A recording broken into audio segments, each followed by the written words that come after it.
A little bit early there. Hey, folks, welcome into Indaba, Africa. Chris here. Welcome you back once again. Glad to have you aboard. Welcome, everybody. It's been a long, long day. I hope you've enjoyed it. For those of you in Africa, it's evening. Been quite an exciting and quite a busy day on the YouTube. That's right. Welcome in, everybody, wherever you find yourself at, whether it's somewhere in Nunavut, up there in northern part of Canada, or out in Alaska in the Klondike.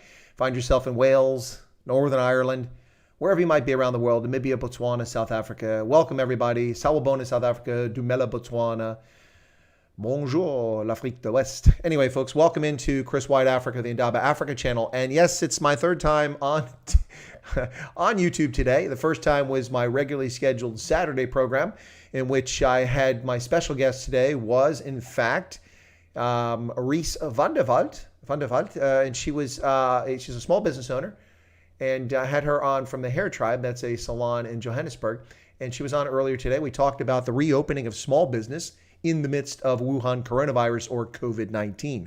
I thought it was very apropos and fantastic and interesting topic, so I hope you enjoyed it. If you were able to catch that stream, if not, go back and watch it at your own leisure, or leisure as we say in America.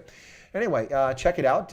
Reese was fantastic, really good guest, great sense of humor, and a really positive outlook on things. I really, really enjoyed her presence, and it was a great chat. And so this is just kind of a wrap up and a wind down for the day, because that was the first thing that took place. The second thing was after we had Reese on the channel, I went immediately from that to Germ Warfare with Jeremy Nell.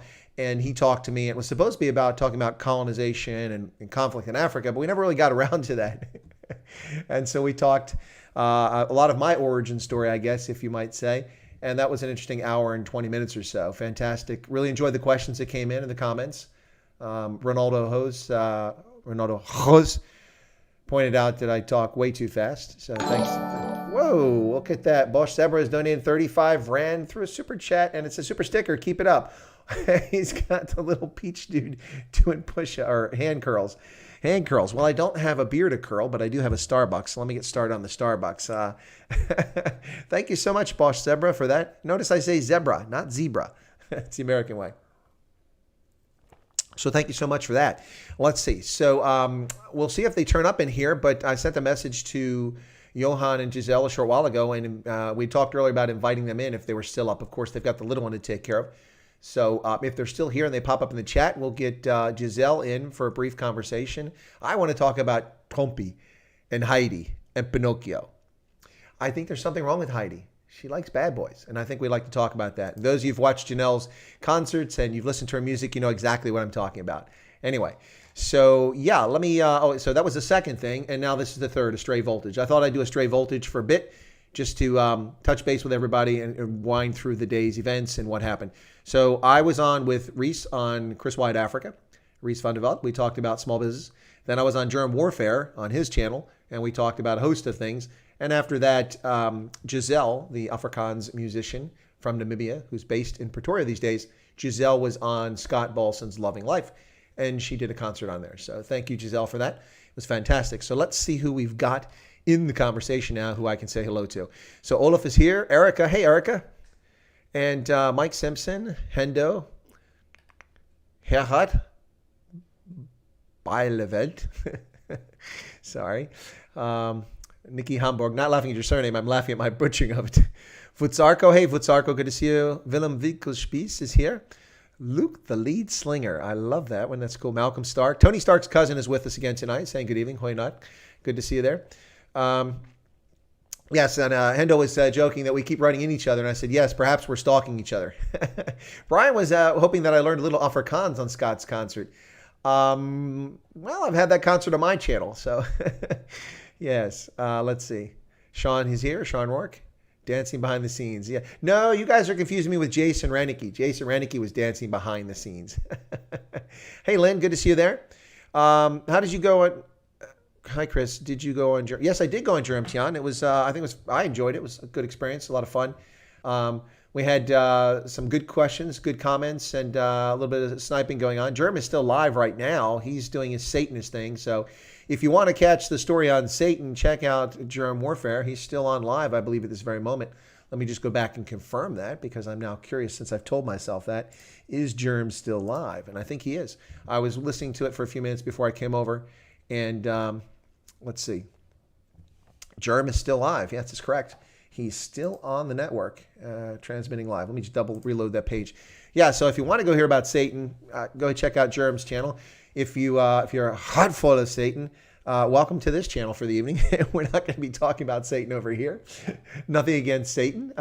He was cast out of heaven. That's on him and God. He'll let him figure it out. But let's see. Eleutheria. I'm pronouncing that wrong. Eleutheria ZA. Oh, that's interesting. I like that. Is that like the cryptocurrency? It looks like the cryptocurrency. Vincent Carl Hamburg. Boy, that sounds like a very serious name. Vincent Carl Hamburg. Welcome. Eric is so over Satan. Yeah. Anyway, well, folks, welcome in tonight. Good to see you here. Let me send a quick message and see if I'm going to get these guys to come on or not. I don't want to. It's not a tease. It wasn't a clickbait. I just talked to them. They said if they were still up, they would come on. So let's see if they're still there. If they're there, hang on. I'm actually going to send them a voice message.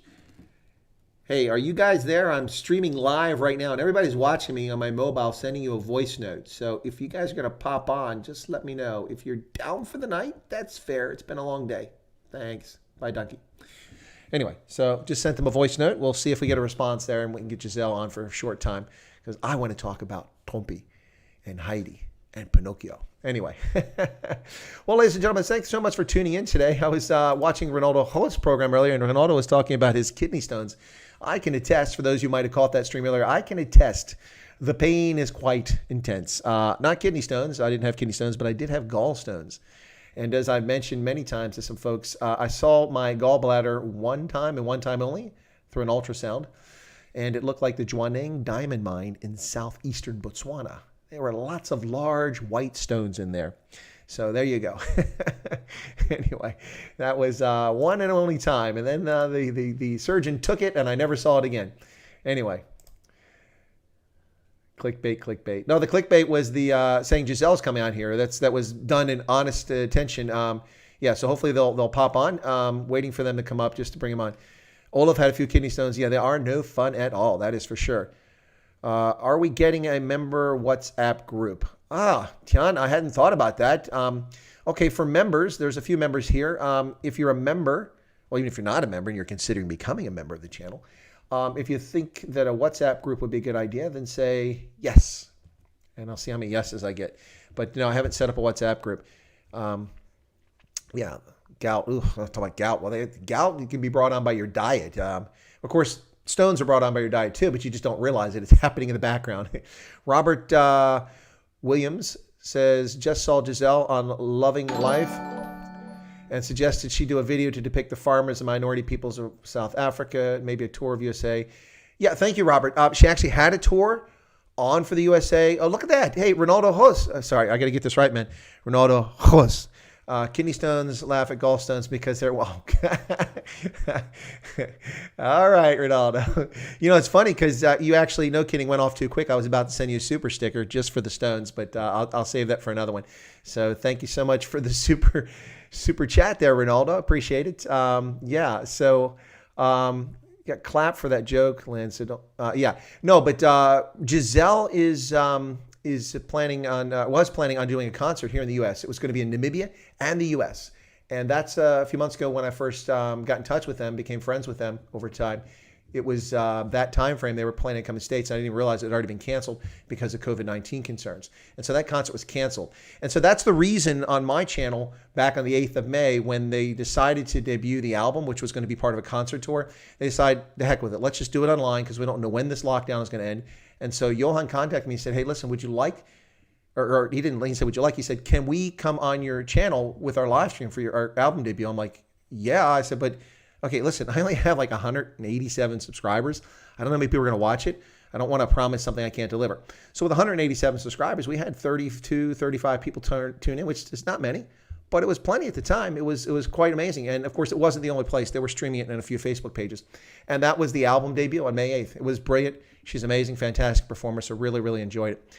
Yep. So let me see. I don't see any response from them. So let me see. me catch up over here very quickly. God, I love that super chat, Ronaldo. That's hilarious.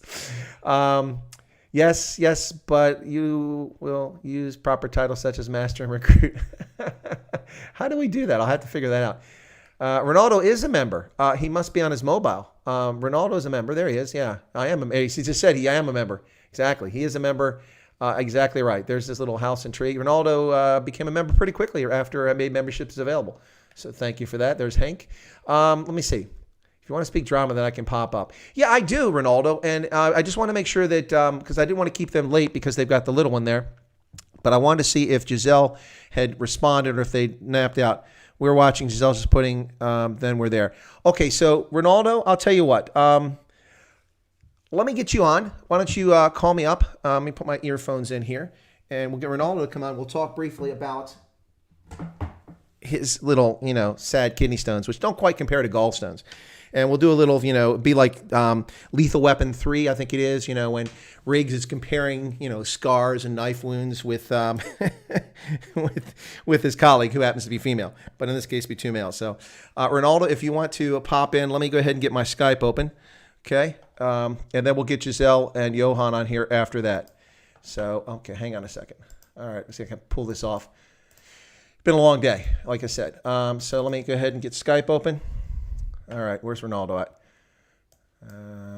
Where is Ronaldo? Ronaldo host. There we go. All right, I'm calling him. Let's see if he's real here. For serious. Are we getting more Ronaldo? Well, you might, Quentin, in just a moment if he answers the phone.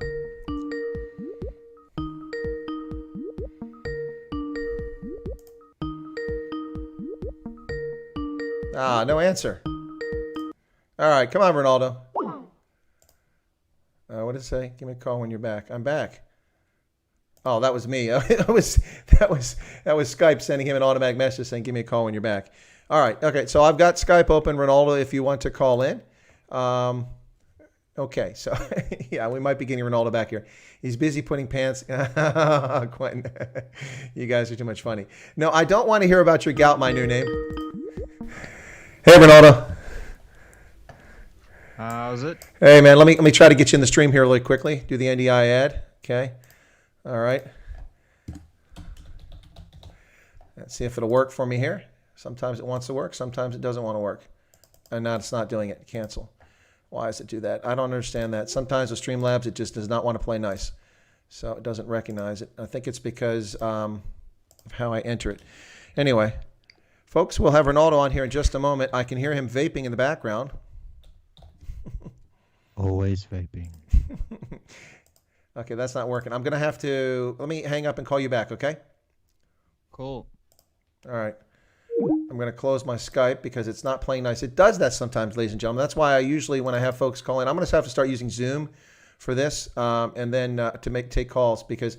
When I do it this way, sometimes it just acts up, and I don't know why, but it's just the nature of it. So, here we go. Okay, he was just right there, and I'm not getting an answer. What is the deal with this thing? We're not going to compare us the two biggest stones.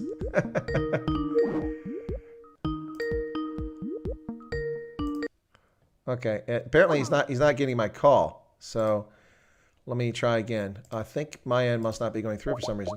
Try it one more time. Okay.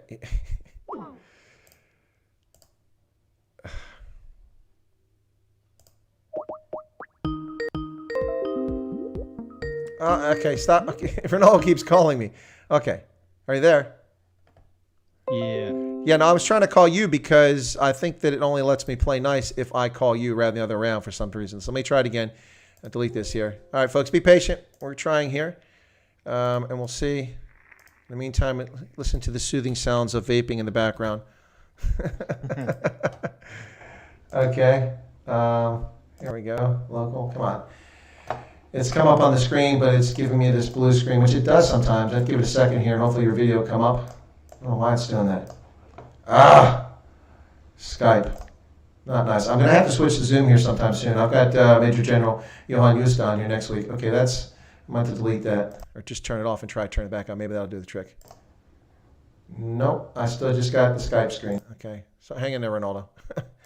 Try it one more time. That's right. You don't have to show me. I can just be. Yeah, well, we'll do that in a second. If I can't get you this last time, try it I'll one be more the time. Spirit.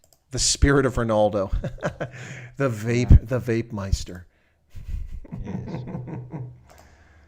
Okay. All right. Well, the picture's not coming up. But watch, while we get in the conversation, it'll suddenly come up. So I'm just going to put you on the screen. Now my whole screen is taken up by this thing. What is going on here? It's weird. Okay. All right. All right. So what I'll do is I'll have you on there. Okay, folks, we've got Ronaldo on here, and he's represented by a Skype symbol for some strange reason. So he hasn't changed his attire. Oh, I know what it is. Maybe because my camera is staying. No, that shouldn't be the case. But let me just give me a second here, folks. Let me get back to my Skype.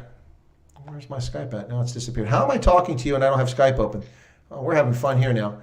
Anyway, Ronaldo, so we were talking about stones, man. Okay, I've turned my camera off. Maybe it'll be nice now and act properly. Streamlabs. Nope, still not acting properly. Anyway, but folks can hear you, I think. So, Ronaldo, stones. You were talking about your kidney stones earlier. What's the deal on that, man? Yeah, it's the most painful thing you ever experienced. Hands down. Yeah, that's what I was trying to tell people because I think people. I mean, it's fun to joke about it after you've experienced it, but not too cool when you're going through it.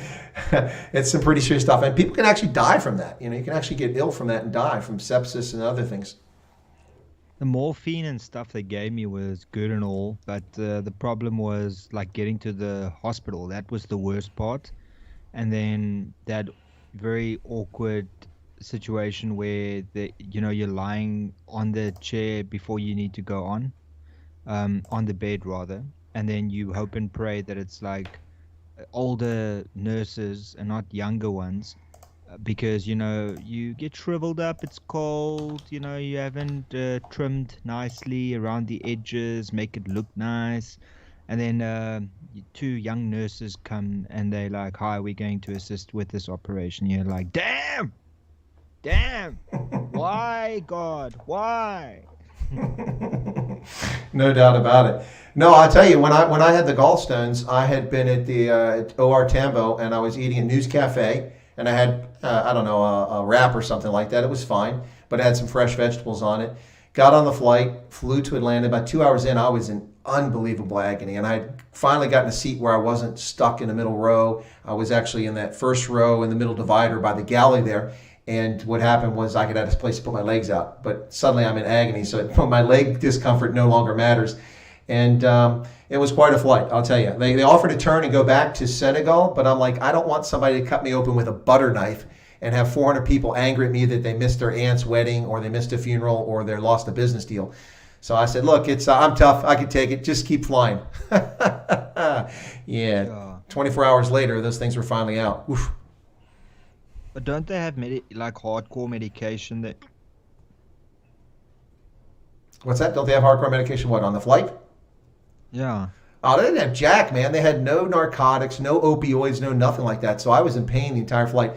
And 17 hours plus, and it wasn't until the last 5 hours of the flight after I stood in the back by the toilet for like hours on end, trying not to be in agony, stretch my torso out, because it took the pain off. When I sat, it referred the pain because the stones got pushed in against my abdomen. So when I stood, it was less painful, but it was still painful. And what happened was about 5 hours left in the flight, they said, listen, sir, we have one pod remaining in the business section. Do you think you'd be comfortable lying down? I'm like, yeah, where the hell have you been for 12 hours, lady? That's crazy. So, well, you think that's crazy? That's when I go to the toilet, piss the stone out, and I throw it at her. Well, the problem was it was a gallstone, and it was trying to get into my stomach is the problem. So, not a kidney stone. So, what happens here is that it got stuck in the bile duct because it was the size of a freaking, the blue star diamond of Africa. It was massive and it was irregular shaped, so it couldn't get through the bile duct to my stomach, and that's what the problem was. So you can imagine, my body was trying to vomit every 30 seconds for 24 hours. My chest and my throat were so exhausted when I finally got into surgery. I was hot full of all that. Yikes. Can you imagine? Oh, no, I can't. I experienced it. I was there, man. That was something else. No, it was I've been run over by a car twice, and it was less painful than this was. Yeah, and then obviously the argument that'll come up is, oh, but men doesn't realize what it feels like to go through childbirth. No, you said that, but like you said, you talked. I've talked to women who've had kidney stones and gallstones, and they say that most of them I've talked to, they said it was worse than childbirth. Now, I'm not trying to compare. I don't think you're trying to compare, but I mean we're just relating what others have told us. Yeah, I'm comparing. Well, I'm not. I'm just saying what people told me, but I do know that it was. I mean, it was 24 hours. I'm actually lucky because what happened was I got to the. It's a whole long story, but I got to the hospital. The surgery all happened. There was all events around that. It was a Sunday, so the good. And by the way, if you're ever really really sick and you've got a problem, go to a hospital on a weekend. Do you know why? Because in normal times, dude, it sounds like you're smoking a bong over there. I'm cleaning it. I'm sorry. Oh, no, it's okay. No, but go to a hospital on a weekend because in normal times, not lockdown, but normal times, no malingerers are in the hospital. They're not trying to get out of work. They're not trying to get out of school. They're not in the hospital. So go to the hospital on the weekend. You can actually get care and you get taken care of. So it was a Sunday I went in, and the next morning when the surgeon came back and saw me after the surgery and I woke up in recovery, he said, hey, and he was calling me Colonel. I was a Lieutenant Colonel, but it's about 10 years ago. And he said, Colonel, you're lucky. I said, how's that, Doc? He goes, well, you had sepsis. I said, excuse me, because I know what sepsis is. It's a pretty bad infection in your blood. He said, you had sepsis. I said, what do you mean? He said, well, you see that right there? That's vancomycin. You'd have been dead within 18 to 24 hours if you hadn't gone to a facility. I'm like, are you serious? I had no idea it was that serious. But I was already dying internally because I was infected by sepsis. Yikes. Crazy stuff. That is crazy. Were you ever, during your tour, I mean, because you guys get your inoculations and stuff, were you ever bitten by a mosquito that caused you to get what is that thing when a mosquito bites you, you can get malaria, or what's it? Oh yeah. No, I'm sure I've been bitten by mosquitoes that have the Plasmodium parasite in them. I'm sure that's happened, but I've always taken my hydrochloroquine and other prophylaxis, and so also taking measures. So I've never, thus far, ever gotten malaria, and I've lived in heavy, deeply serious malaria zones, like in Liberia and Uganda, and I've never gotten it. So I've been fortunate. But I've been taking malaria meds so long that I used to take like the nasty, horrible tasting chloroquine tablets that are disgusting. The whole reason that the Brits drank gin was because they were taking chloroquine, and it took the edge off so you could actually swallow the garbage. Yeah. Yeah, in the first Gulf War, they gave us those things because we went up to the Tigris and Euphrates as we advanced into Iraq, and so we had to take malaria medication even though we're in the middle of the desert. And so we took malaria meds, and the stuff was so hideous, we'd wrap it up in this terrible bread that came in our meals ready to eat, and then bury it in this like little blob of bread, smash it together, wet it down, and try to swallow it, and you'd still taste it. And it's like I don't know, eating zinc. That's what it sounds like to me. It was just horrible. But it was effective. I can imagine. It was effective. Yeah, what's this? Somebody says chicken gunja. What's that? Never heard that. That one I never heard of. And I've got, who's this? Get You Online. Lynn says, my thoughts are with you. Yeah, thank you. My thoughts are also with loving life at the moment. You're going to bring that up. Yikes. Yeah, that's an interesting situation, but I'll leave that on the table. Get involved in that one. Anyway, so the stones, they're not something to sneeze at. So that's probably the most serious thing you've ever dealt with from a medical standpoint, I would guess. I would hope anyway. Yeah, I nearly drowned, which was not fun, swallowing water and getting your lungs filled with water. That was cuck. And then, I don't know, on the pain scale, like drowning was not that bad because you just run out of air with a little bit of pressure on your chest. Tattooing, I got tattooed on my shin. That was not as bad. I got tattooed on my shoulder blade. That was alright. Ran like full stop into a doghouse head first. That was quite painful. I've been flicked and kicked in the nuts. That was painful. But the one thing that stands head and shoulders above everything else is kidney stones. Yeah. Drowning, that to me would sound like the most terrifying thing. I can't imagine feeling like drowning. I swim, but I don't care for the water, so I've never been scared of the water. But there have been times when I've been tired in the water after being out for a bit, and you start to go to the waves, and it's like, no, this isn't cool. I don't ever want to drown. Yeah, I'm assuming the one thing that could probably be worse is death by fire, like so it'd be like necklacing or anything like that.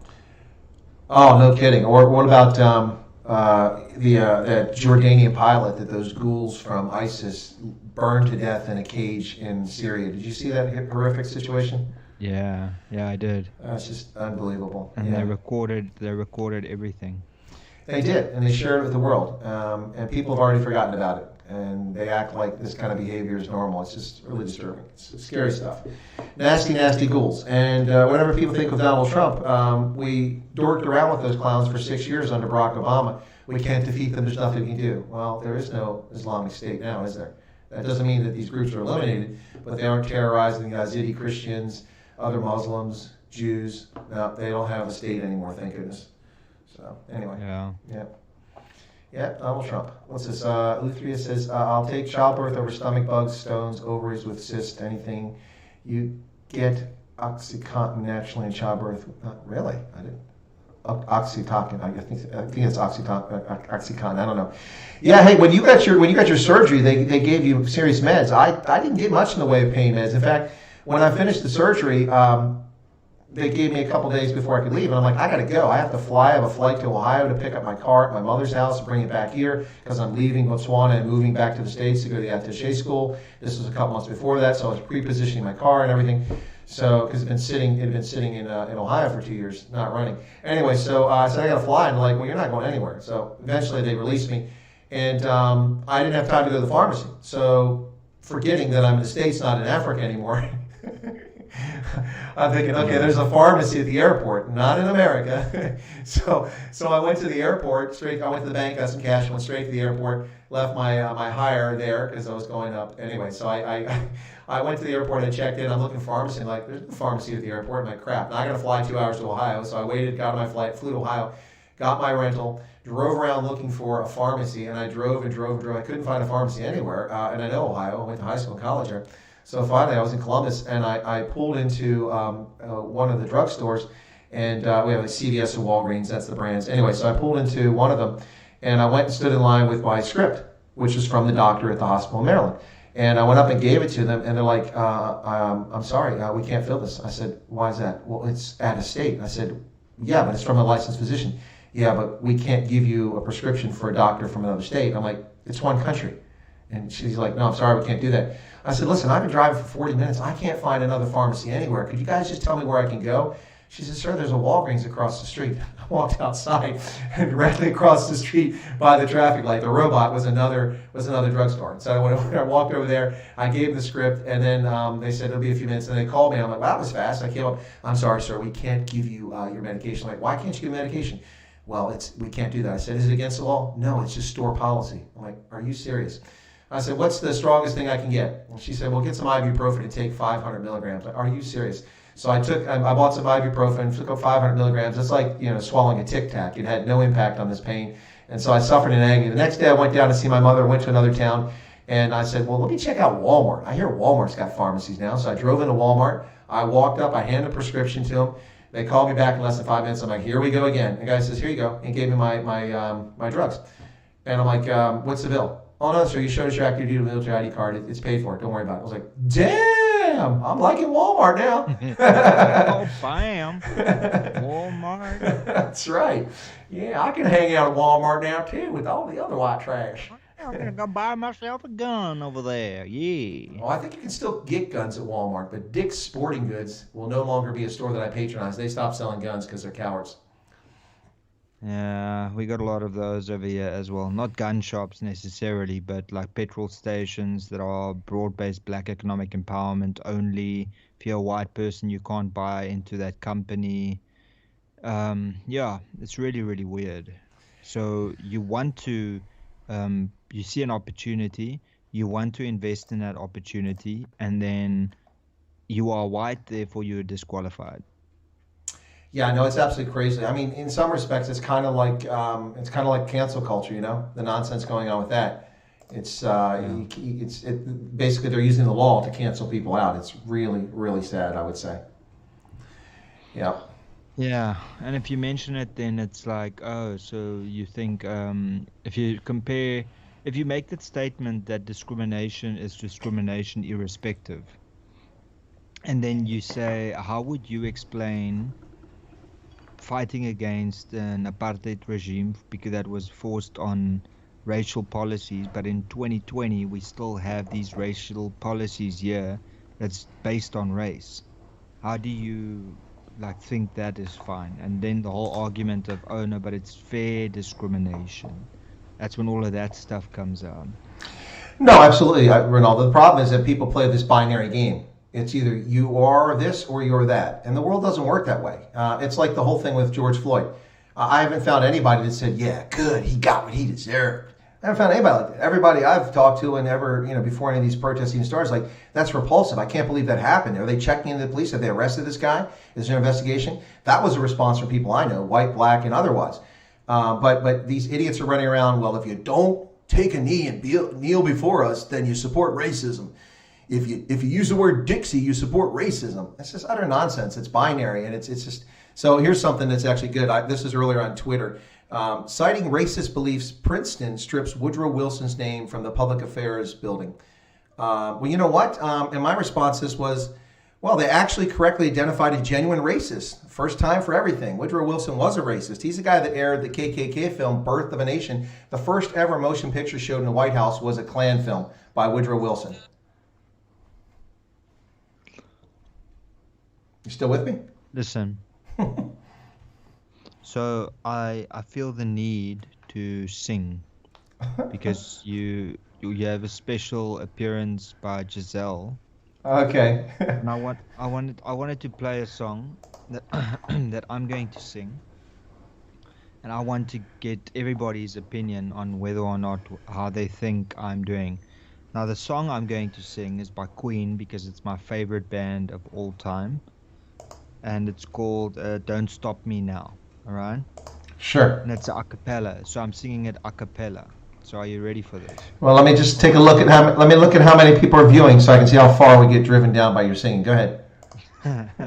So let me just bring up my volume. La la la la la la. Okay, I'm ready. Tonight I'm gonna have myself a real good time. I feel alive, and the world, I'll turn it inside out. Yeah. I'm floating around in ecstasy, so.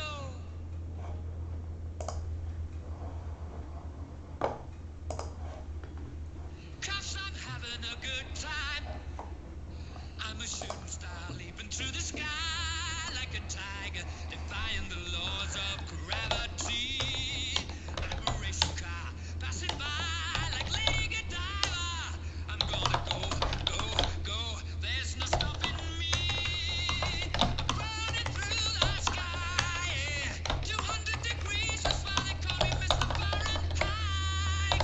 I'm traveling at the speed of light. I wanna make a supersonic man out of you.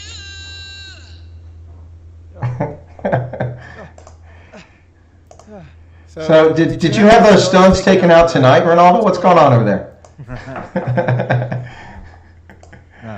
Okay, so that was Freddie Mercury. Of course.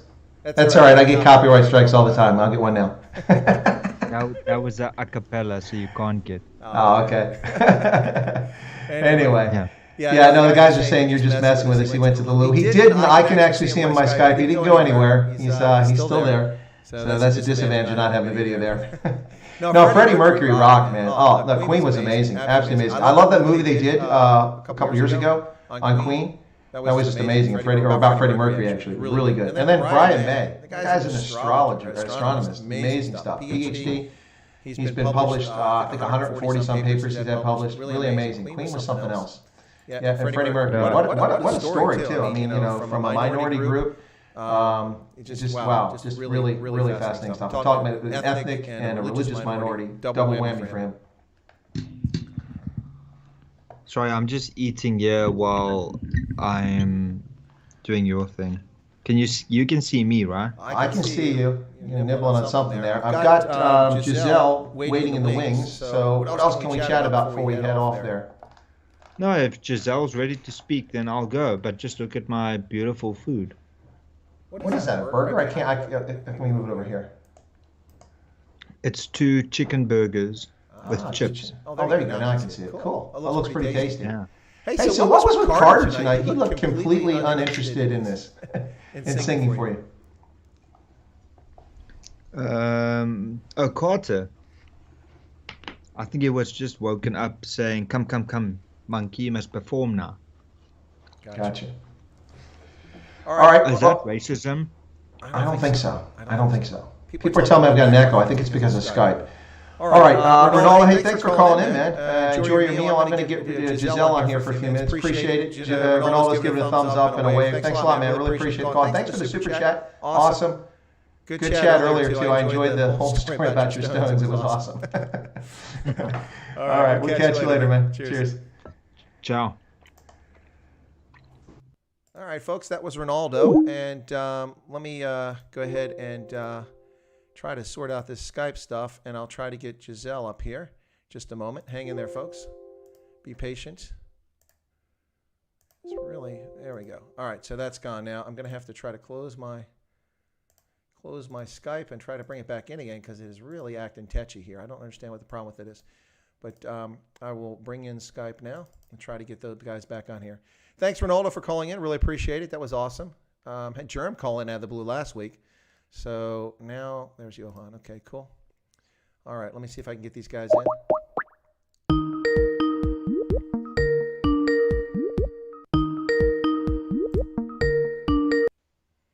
All right. Oh, there they are. Okay, I can see them. Now let's see if I can get this to work on this end. Okay, hi, guys. Hello, we are here. All right, now let's see if I can just get you in the screen. It wasn't acting nice with Ronaldo, so hopefully it'll act nice with you guys. Okay, let's see.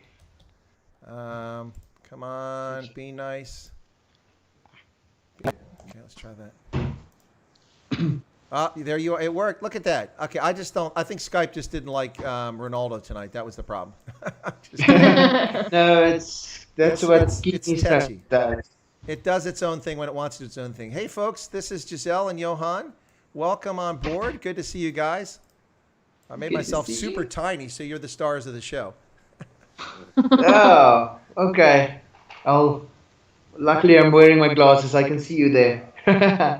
Yeah. So you were watching the show just now. You must know the show off by heart by now, Chris. Oh, you mean the songs and everything? No, that's what I want to talk about. So Johan, when I first heard Jezelle sing Troppi with Heidi and Pinocchio, I got most of it, but I didn't quite get the context because it was out for me. I mean, of course, I know the characters from South African culture, but I didn't get it. So for those who don't know, Johan explained to me the entire lyrics, and now I have a much deeper appreciation for it. And what I must say is that in Giselle's version of the song with Heidi and Trumpy and Pinocchio, I think Heidi has a bad boy complex. She's really confused. I saw it in the chat. Yeah. How did that song happen? I remember we were in Swakopmund when that was written, but how did the story happen? Okay, let's tell the story. Jezelle grew up in Namibia. Oh, wait a second. Who's going to tell the story? You or Jezelle? Giselle's going to tell the story. We're going to tell the story. No, I paint the setting and she can tell the story. Jezelle, the background is Jezelle grew up in Namibia, and those stories were never on television in Namibia while she was a child. No, so I didn't get to watch any of it. Maybe Liva Axie. No, so she didn't know the stories. And then I was telling her the stories about 3 years ago. And I was telling the stories, and for some reason, it got mixed up and became a song. Well, it was a good outcome. Yeah. And but it got so mixed up that at one certain stage, Trumpy became Trumpy. You know, it was, don't even go there. Yeah, I'm sure there's a backstory we don't really want to share on public access. Yeah, but it's all good. Yeah. So how are you guys doing with this lockdown? I mean, no concerts, you can't go out. All you got's digital. Not seeing your fan base. Probably not. You don't have to answer this question, but I imagine probably not drawing in a lot of revenue. I mean, listen, Jezelle's albums are 100 rand. That's like 23 cents US. I could buy 1,000 of them and make money on them. I should do that. Please Yeah, why did you do that? Please do. Yikes. No, but seriously, how you guys doing? You look like you're holding up well in lockdown. Yeah, I think we're doing okay. I think we're doing okay. We actually initially we said okay, because it was supposed to be just a 21-day lockdown, so we said we are going to enjoy this lockdown, and we had plans to do maintenance. But Johan's always working. Always working. Yeah, so on day 3 of the 21-day lockdown, more or less, we decided to do this lockdown concert thing. And since then we've been busy in the studio. So lockdown is busy, but we do the lockdown thing. We know because we have a baby in the house, we don't go out unless it's really, really necessary.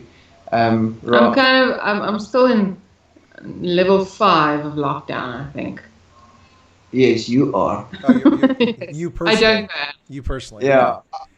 Yeah, I do. I go out. You go because shopping.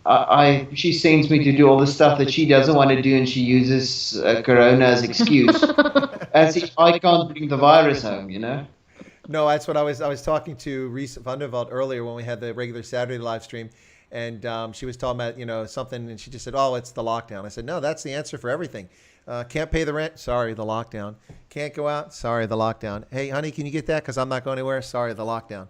But that's a good thing, isn't it? I suppose. For a change, it's not apartheid. Oh, well, did you guys catch the budget speech from Minister Tito Mboweni? It's all changed now. In case you weren't up to date, let me bring you up to date in case you missed it. It's no longer Jan van Riebeck's fault. He cleared everything. It's not Jan van Riebeck. We went from 1652 to 1920. Now it's all King George's fault. So we made a lot of progress with the budget speech. Yeah, and that's also thanks to the lockdown. Exactly. Yikes. Hey, so what I have to let people know, okay, because there are some people from not in South Africa actually watching the stream right now, and looking at you on the screen, you guys look like part of the Romanov royal family, wearing some kind of, something that you shot in the mountains of the Urals, heavy coats and such.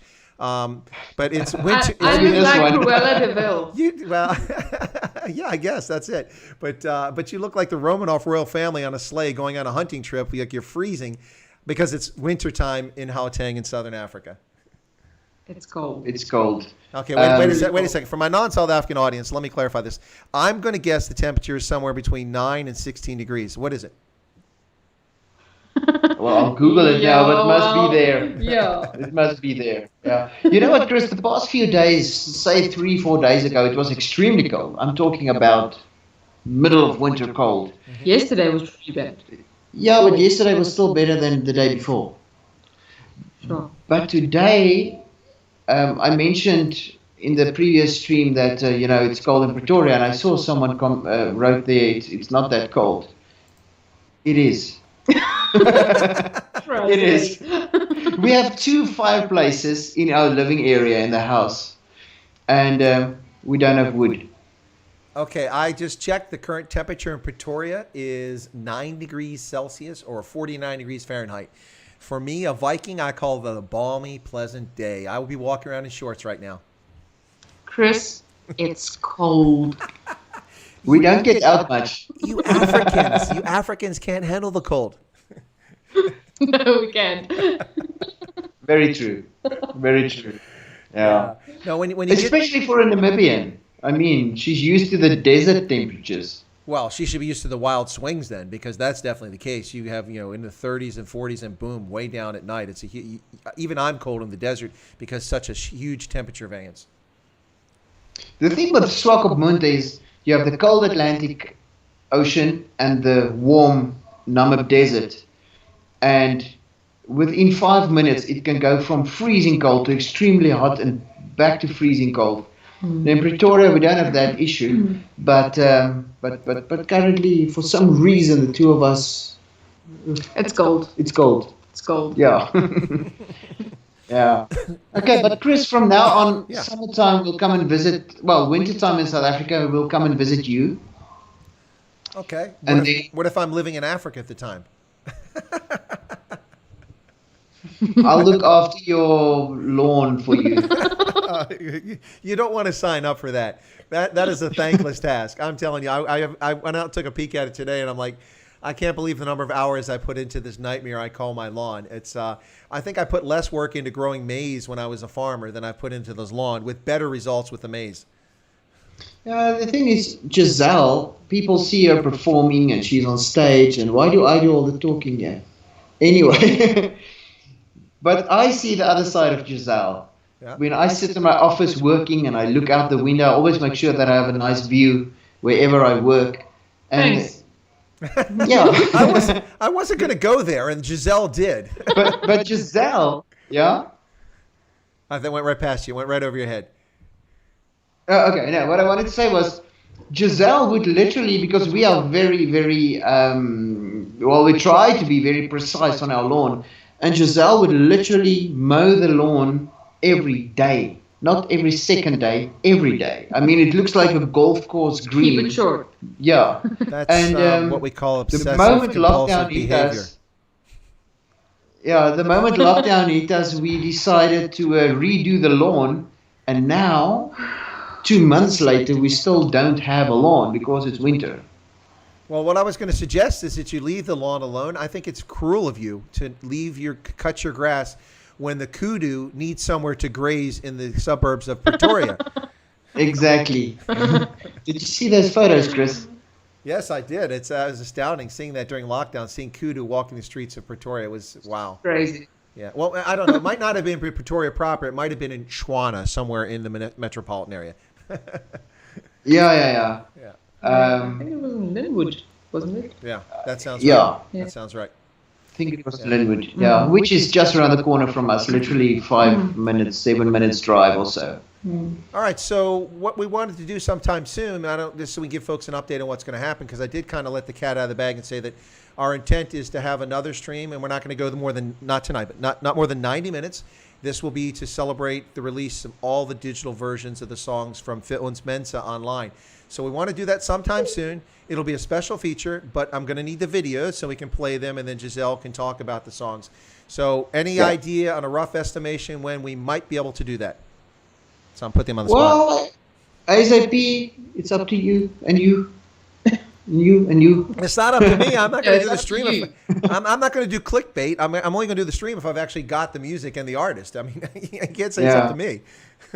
You see, the thing is, we don't have music videos for all the songs yet, but we can have videos. You know what I'm saying? Yeah, sure. So, yeah, let me get that ready. As soon as it's ready, I'll let you know, and then we do it. Thank All you. right, no worries. We'll get that going. And now that the community is bigger than 187 subscribers, we'll see if we can't get a lot of folks to tune in. It went over 4,000. Well done. Yeah, Hey, that's a we lot. have to congratulate you. You actually hit the 4,000 mark recently, eh? I sure did. Yep. Well, we sure did. I should say, not I. We. Brilliant work, Chris. Just like in such a short time. No, it's fascinating because the things that people say about everybody. So I listen to what people say about me, what they say about Ronaldo, about Roman, about Germ, about other YouTubers, and it's really interesting. A lot of people like everybody. Some people don't like one person because of this, or they don't like one person because of that. It's just really fascinating. And what I try to tell people is that you can't please everybody, and you shouldn't try. That's a fool's errand. You just try to be who you are. And be honest, and if you are, I think that comes through, and people will notice it, and you get traction. And I like to think that's why we're getting traction here. I hope that's what the reason is. I agree. I agree, and I think so too. Yeah, no, definitely, and variety, eh? Oh, yeah, no, actually, somebody paid me a very nice compliment the other day. They said the reason I tune in your channel is because it's not just politics, it's not just news, it's culture, it's language, it's events of the day, it's war stories and experiences. And the person that gave me that compliment said, and you don't just chase people away. You know, you don't like what they say, you chase them away. You don't do that. Some people do that. And I actually, today was the first time ever I told one of the moderators to take somebody off the stream. It's because the person was irritating me. Somebody came on when Reese was on earlier, and the stream was announced as reopening small businesses after lockdown. And that's what it was about. And I wanted to bring a small business owner on, and I did, Reese, and she's fantastic. She was a great guest. And we're talking about, her business, the impact of COVID-19, what she had to go through. Was she worried she was going to lose the business, or her clients and such, and her clients being able to pay when they came back in and paying her rent, all of that, which I think is apropos for a small business owner. And so we were talking about that, and someone jumped in the chat, and they were just, arguing with people back and forth and going, this guy's not doing anything for us. Why are you listening to him? What they abandoned our soldiers in Angola. I'm like, Angola? What in God's green acre are you talking about? This isn't the Bush War. If you want to talk about the Bush War, come on Straight Voltage. We'll do it on Straight Voltage. This is a set agenda, a set topic with a lovely person who's making very good arguments and very good statements to help people out and good advice for other business owners. So for the first time ever, I told my moderators, I said, listen, you want to give that person a timeout? Go ahead. They gave that person a timeout. The person came back and started acting up again. And one of my moderators consigned them to the history bin. It's the first time I've ever done that. But I mean, the person was clearly not there. Well, it was clearly not there to be part of the conversation. And I think that it was probably a person who either had a fake profile, or if it was a legitimate profile, it's somebody from another site that got triggered by me appearing on a different channel or a different person appearing on my channel. And, I'm sorry. Too bad. Don't watch it. Someone came on, I saw the written comments to a video last week, and they said, oh, this is a waste of my data. And I'm thinking, yeah, and the time it took you to write that and push the send button, you were using data. So, you're such a brilliant person. Thank you for wasting your data. Yeah. You know what, Chris? People just want to be heard and be seen and throw their toys out of the cot, Yeah. But the bottom line is 4,000 subscribers in such a small time. Yeah, well done. That's the true story. Well, thanks, guys. What's really neat too is that you and I talked about this offline, Johan, because I think it was a feature you weren't familiar with, the memberships on YouTube. And I wasn't planning on doing that, but when I say several, I'm talking about now more than I actually have subscribers at the moment, or not subscribers, more than I have members. But several subscribers asked for membership, and I've got almost 50 members in about a week. More people than that actually asked me to create the memberships, and that's why I finally did it. And that's kind of cool. But in a week, 48 people have signed up to be members. That's awesome. Wow. And like I told people, it's not about money, because the amount of money it's generating is not that much, because when you pay in different currencies, you don't pay the dollar rate. So for instance, I said it for $1.99, $4.99, and $9.99 for the US. But in South Africa, at the lowest level, at $2, you're actually paying 65 cents a month US. So it's not about the money. Once YouTube takes a 30%, that's about 40 cents. So anyway, but people want to be part of a community. And I was like, okay, well, that's an interesting idea. Let me think about that. That's kind of cool. So maybe we'll create a Jezelle channel, see if we can't get some memberships on there. That'll be awesome. That'll be awesome. But Chris, what CDs cost physical copies in the US, for instance? Gosh, I haven't bought one in a while. Do they still exist? Oh, they do. You can still get them. But I haven't bought one in a while because I'm a techno guy. I'm into every gadget. Ever since IBM data punch cards, cassette tapes to load your operating system, floppies, I've always been techno guy. I mean, I had a LinkedIn account within 2 weeks after the site went online. I had a Twitter account within a few months. I had this YouTube account since 2006, but didn't really use it. So I'm always on top of things. And one thing I was reticent to do for a long time was to buy music by MP3 only. But when Amazon changed it so that you could move your music from device to device, that was it. I'll do it. Most of the CDs I bought of late have been in the last couple of years and have been in South Africa at music and places like that because it's much easier for me to get the Afrikaans music in South Africa or get African music in South Africa than it is. So I haven't bought a CD in a bit. So I'm looking here. Let me just check real quick. I think they're like $13.99 last time I looked US, which is pricey. At 100 Rand, that is $5, a little over $5 US right now. Wow. Yeah, so that's a third of the price that we pay for CDs. Now, I know that a lot of your CDs come out at 120, 140, 160 in the stores. That's what they'll charge for them. But when you sell it direct like that, 100 Rand is a good deal for a CD. I mean, that's a good deal. It's easy to take out $100. Yeah, it comes right out of your pocket. And you hand it right over to the carjacker, and that's the end of the problem. And Chris, I noticed a very interesting thing. Yes. We are only promoting the Afrikaans album, but the country album is there. You know what I'm saying? And when people go to the website to order most of the time a specific song, Yeah. which is Zuidwest, I'm sure that's the main reason why people find Jezelle is because of Zuidwest. They go there to buy the song, but then they end up buying the album. Yep. And then they end up buying. But then they both always end up buying both albums. Yeah. And that's good, you know. So we always mail off 2 albums. I would say I can count on one hand how many times people ordered only one album. So it's good. It's good, you know. No, but you guys, you have to have merch too. I'm not big in the industry. I mean, my only artist is Jezelle internationally. That's the only person I book internationally.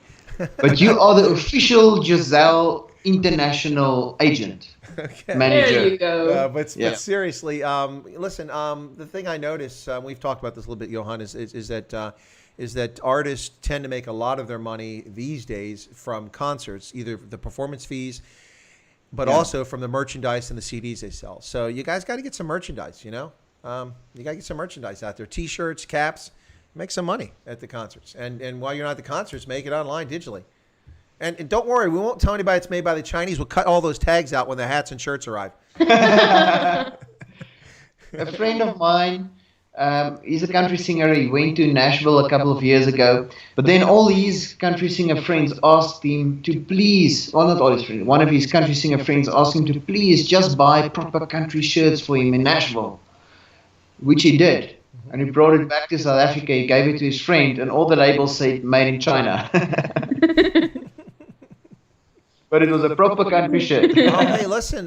You know, the nice thing I like about this, guys, is it really is a sense of community. Is El Jose up or something? She's calling you. Okay. Okay, but I'm still here. One of the things I'll be back now. well, this is good for the manager. So one of the things I really like about this sort of community, so to speak, is that people share things, and some of it's stupid stuff, but there's also a lot of good comments. So Ice, has just shared something. Is this the same Ice that we know from Ronaldo and I know, or is this a different Ice? Says there's a Facebook group called Shuts A Down.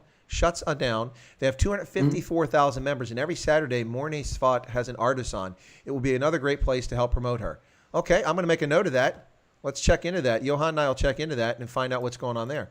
And if we can get an audience of that size to hear Jezelle, that'd be awesome. See, the thing, Johan, you and I have talked about this. I'm absolutely astounded at how many South Africans have never heard of Jezelle. And especially after the release of Side Fest, you know? It's amazing. I mean, people probably heard the song, but they don't put the face and they don't know the talent behind it. At least that's my experience, because I have actually introduced a lot. Hey, there's the rock star of the family right there. You guys can go away. But it's amazing. I'm not boasting, but the number of Afrikaans-speaking folks in South Africa and around the world that I've told about Jezelle, and they're like, never heard of her. And I'm just astounded. So maybe we can find some more shows to get her on. We have to. The thing is with Jezelle, the first album was never commercially marketed. Yeah. And to me that was, I mean, what's the use of doing an album if you not want to promote it and sell it, you know? So that was before my time.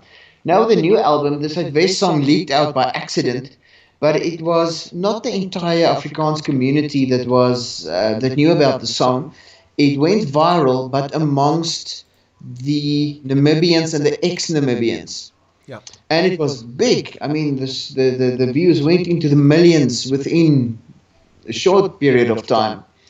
But still, it was only a select part of the Afrikaans community. Yeah. So now that we have more songs, now that the full album is out, we can start promoting it amongst a wider audience.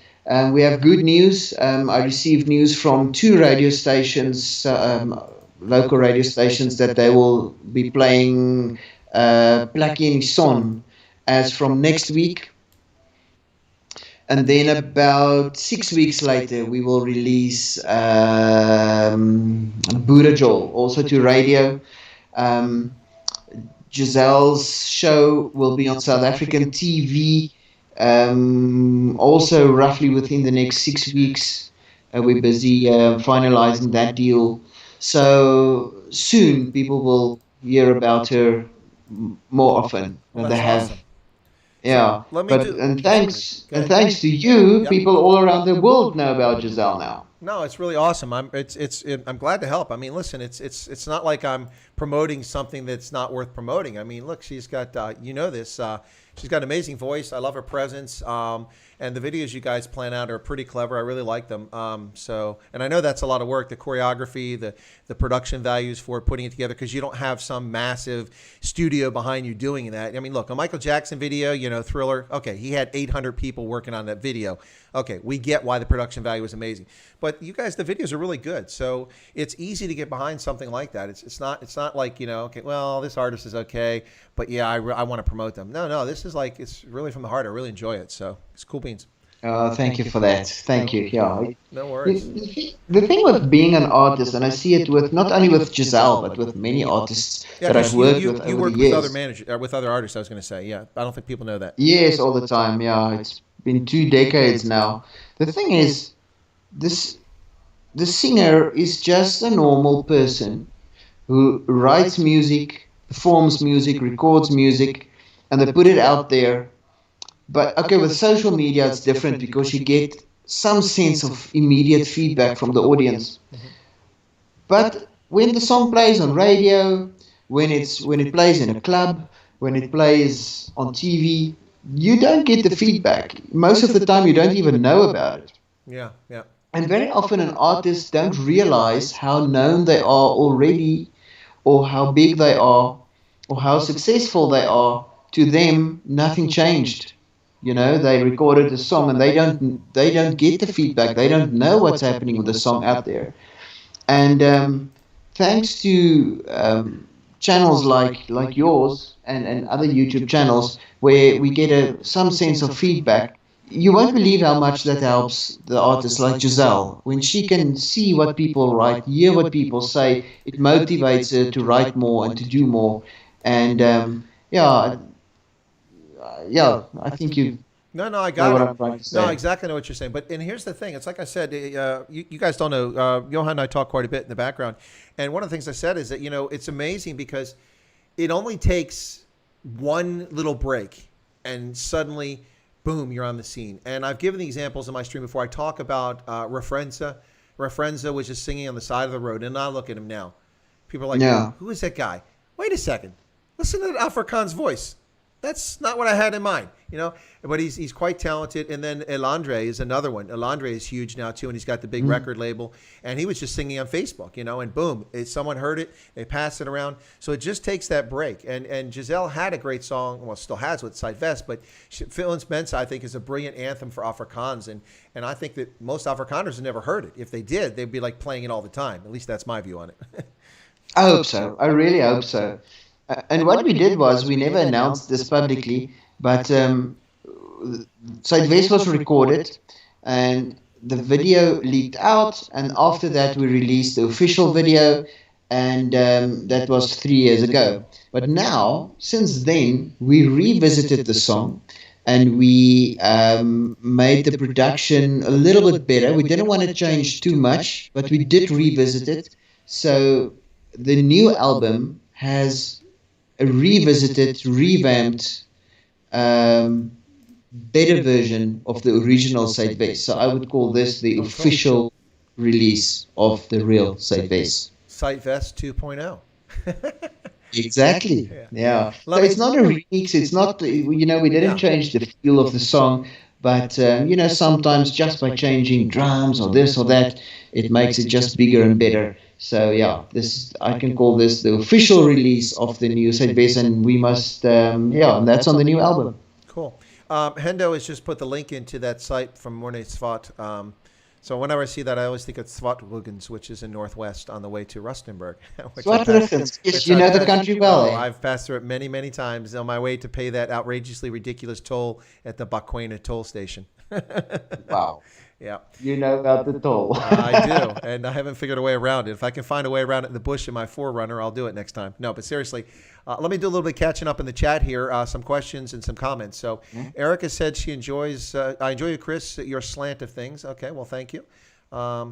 I think she means my view. I don't know if it's a slant, but I got it. Nevi Gabrielle says she does have a good voice. I'm going to push the button of rejection on that and say thank you for the compliment, but I think she has a great voice. But then I'm biased, so. But thank you for that, Nevi. Wesley says, Chris, remember Afrikaners wear 2 pairs of shorts if it's really cold. Well, I don't. I wear 1 pair. Ice says, okay, I already mentioned that. Nikki Hamburg says, Chris, how did you meet Jezelle? Well, you see, there was this one time I was up at Etosha and I was walking around and there was this cheetah. No, okay. So seriously, Etosha is a beautiful national park in Namibia. So I just threw that out. But actually, here's the story. You don't mind me sharing the story, Johan? Do you? Please do. Okay, so here's the deal. I listen to Afrikaans music. I listen to German music. I listen to French music. I listen to all kinds of music. And I was looking at some recent Afrikaans music videos that were out there posted on YouTube because it's the easiest way to get introduced to new Afrikaans releases. And after switching from Snotkop to something else, I don't know, it might have been Terran Lamb, who I think is amazing. Oh my gosh, Vier Woorden. That song is awesome. I love that song in the video, Vier Woorden. Anyway, so I think yeah, it's beautiful. I think that I saw this listed over there, and I'm like, and of course I mispronounce it because I pronounce it German, so Südwest is what I was saying. I'm like, Südwest, that must be about Namibia. That's interesting. Yeah, she looks kind of attractive. Who's this? So I clicked on the video, and I start watching it, and I like the skeleton close, and it's in Afrikaans. I'm like, man, this is awesome. I'm getting stoked. This is beautiful. And she can sing. Listen to this. It's beautiful. Anyway, so I'm like, okay, she's got to have a website. Every musician's got a website. And I did a Google search. Of course, I get Google from the United States, so they don't return everything on the world. So I couldn't find anything. And then I saw a Facebook page, so I went to the Facebook page. And I found the Facebook page for Jezelle. And over on the left-hand side, there was a little tab that says, now you can speak or reach out to Jezelle via WhatsApp. I'm like, yeah, okay, sure. Yeah, I've heard this before. So I clicked on it, and I sent a message and said, hey, listen, I'm in the States. I'm an American. I listen to Afrikaans music. I saw your video for Sightvest. It's an amazing song. Thank you for it. Just wanted to let you know that people outside of maybe South Africa and Southern Africa are actually listening to your music, and I wish you all the success in the world. Love to chat with you sometime. And I think I said that last part. I don't recall. Anyway, and then Johan communicated back to me, and then I'm like, wait a second. This is a dude. I thought I was talking to Jezelle. I'm getting punked here. I'm waiting for what's his name to pop out from behind the woods there. No, but seriously, so because they had that link on there, I think Johan, and I'll give him a chance to tell his side of this, I think Johan was intrigued, like, an American? Listen, now this is not a South African living in America. It's actually, an American, one of those guys. And so we started chatting, and then I mentioned my YouTube channel in the course of chatting about stuff. And then Johan approached me and said, hey, listen, could we stream her debut album on your channel? And I'm sitting there going, yeah, dude, hell yeah. I got no problem with that. That sounds good. But I had to frame expectations for Johan. I'm like, listen, I'm not Kim Kardashian. I don't have 3 million viewers. I'm not Ronaldo Ros with 80,000 viewers. Yeah, I've just got 180 subscribers or something like that. But I'm happy to do it. I hope we're not the only place. He goes, no, I'll be streaming on some other platform, so it'll be okay. And I'm like, yeah. And my biggest concern was that I had problems with my streams. They were dropping off because of the Wi-Fi router. And what I did was switch to this PC, which was actually sitting in my kitchen, an odd place for a PC, but that's where it was. And it was closer to the router. And I'm like, the whole time I'm sitting there, my fingers crossed, please don't drop this feed. So you were sweating on that side. Oh, I was sweating. And then I was in the chat, and of course, and I'm trying to get people going in the chat talking. And you're looking at other things on that side, but on my end, I'm just looking at my chat, and I got like 32 people in there most of the time, and so I'm trying to keep people going, and it was a lot of fun. And now that stream is, I think we're getting close to 800 or 1,000 people watched it, which is pretty good because I got to keep reminding people it's there because it's buried so far down. But anyway, so that's how I got to know Johan and Jezelle by extension. And then later I got to know El Jezelle, who is actually the rock star of the family. But anyway, so Johan, tell it from your side how you found out about me and how we got connected. Chris, when I received your message, look, people click on that button and I get WhatsApps all the time. Most of the time it's people asking where can they get the CD. For some reason, it's easier to find the WhatsApp button than the order button, And but yours was nothing about the album. It was about Jezelle, and I could see that you were really interested in the artist, in the talent, and you mentioned Sightvest. I I can't remember exactly how the conversation went, but I realized that this guy is American and he knows a lot about Africa. And that really intrigued me. But the most intriguing thing of all was the fact that this American guy was listening to Afrikaans music, you know? Yep. Because we get messages from all around the world, but it's normally Afrikaans or South African people living overseas, but not in your case. And that intrigued me.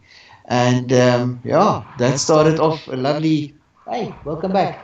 There she Hello. is. No, Okay, trust me. over to you. I'm reminded all the time, Johan, that I'm actually not an Afrikaans. I'm not an Afrikaner. Every time I use the G, I pronounce the G. It comes But through you do the it chat. well, man. Ah, thanks. Grim. Yeah. Goeienaand. Yes. Yeah, it's not that. Yeah, not that No, it's easy. not that But easy. but the R. Yeah. How does the R? How does the language? How can I? Yeah. I have to ask this, but I don't know how you're going to answer this. But I always wonder, how does Afrikaans sound to people who don't understand Afrikaans? Because when I listen to Italian, for instance, to me it's a beautiful language, and French, arguably. Well, we know how uh, Jezelle feels about French. She loves it.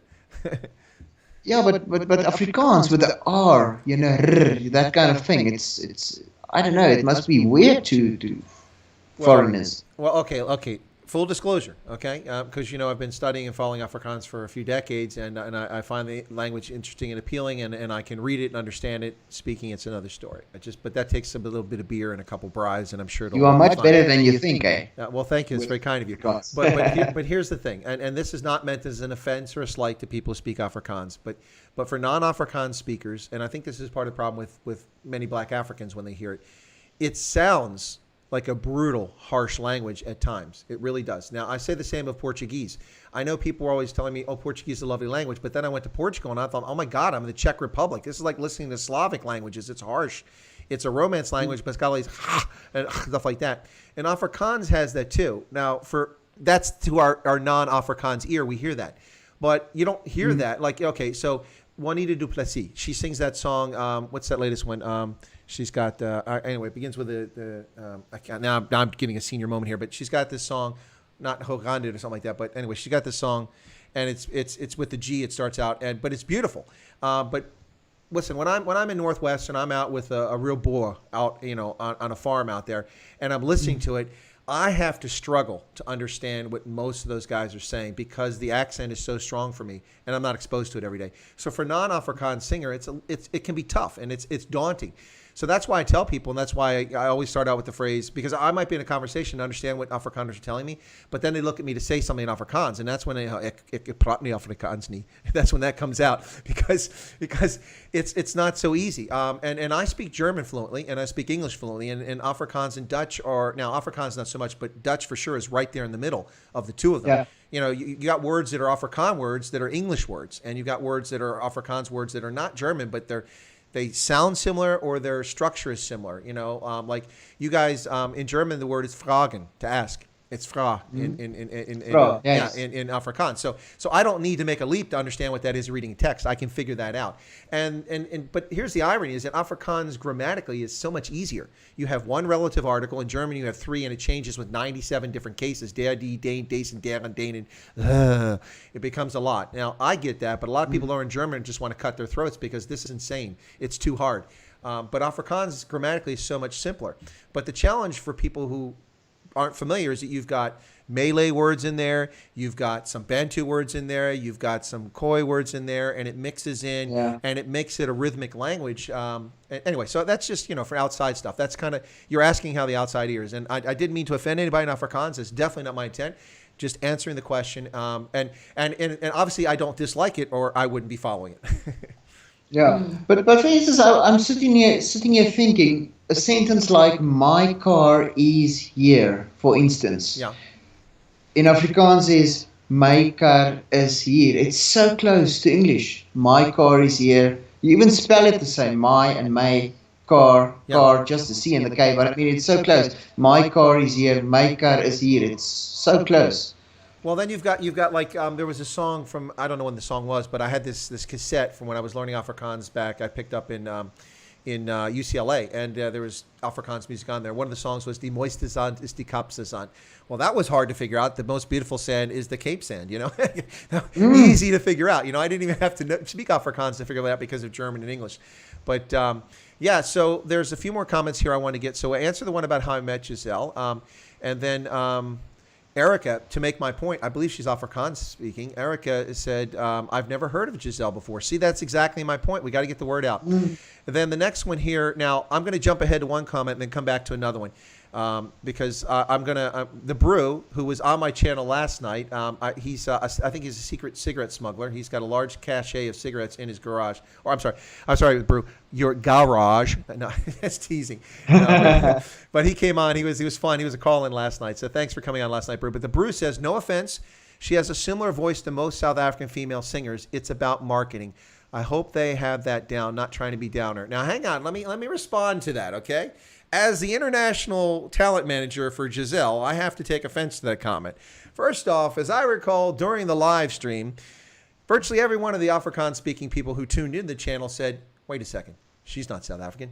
Is she from Namibia? She's got a funny accent. She sounds different. So that's the first comment. She doesn't sound like every other South African singer because she's not every other South African singer. She's a Namibian singer. And much like Franyu du Plessis or her mother, Juanita, or even Ruan Jas, they sound very different in Afrikaans when they sing than South Africans do. So that's the first thing. Second thing is that when I listen to Jezelle, I mean, I'm not hearing Liesl Peters sing Atemlos. That's completely different to me. That's completely different. Or what's the, is it Elmina, what's Dutoy, what her name is, the one that sings Marilyn Monroe? That's a completely different voice to me. So if you sound like a South African female singer, I'm not sure which one it is. Maybe the Brew can tell us. Well, I've been talking all night. It's your turn now. Putting you on the spot here. Yeah, you are putting me on the spot. So then When you Jezelle hang on, started out, she didn't want to sing Afrikaans, eh? Oh, she didn't want to sing Afrikaans. Not because of the language, but because of the music.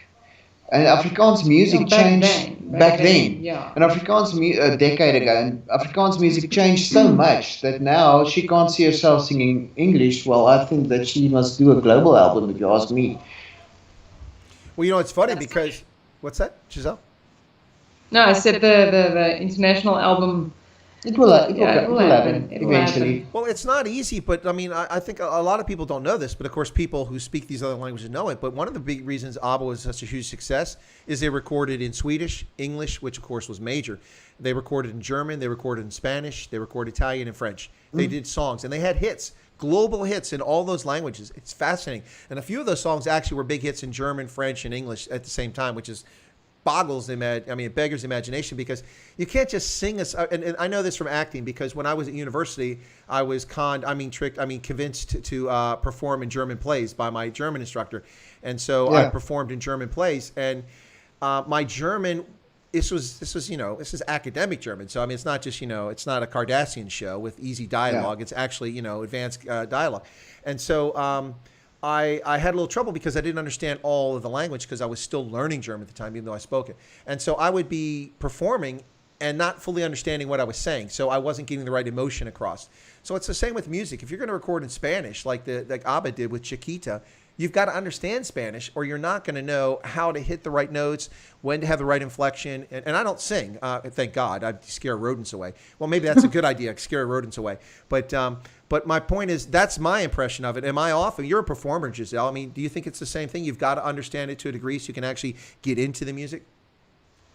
Yeah, it's for me. It's about telling the story. We are storytellers. Yeah. So yeah. So you gotta understand the language to be able to tell the story. But it's not just only singing it; it's the dynamics that goes into it. Yeah. Because you have to be a proper storyteller. I know what she's saying. Yeah. So the Brew told me to link you up with Germ because you know Steve Hofmeyer. I don't need to. She knows Steve Hofmeyer.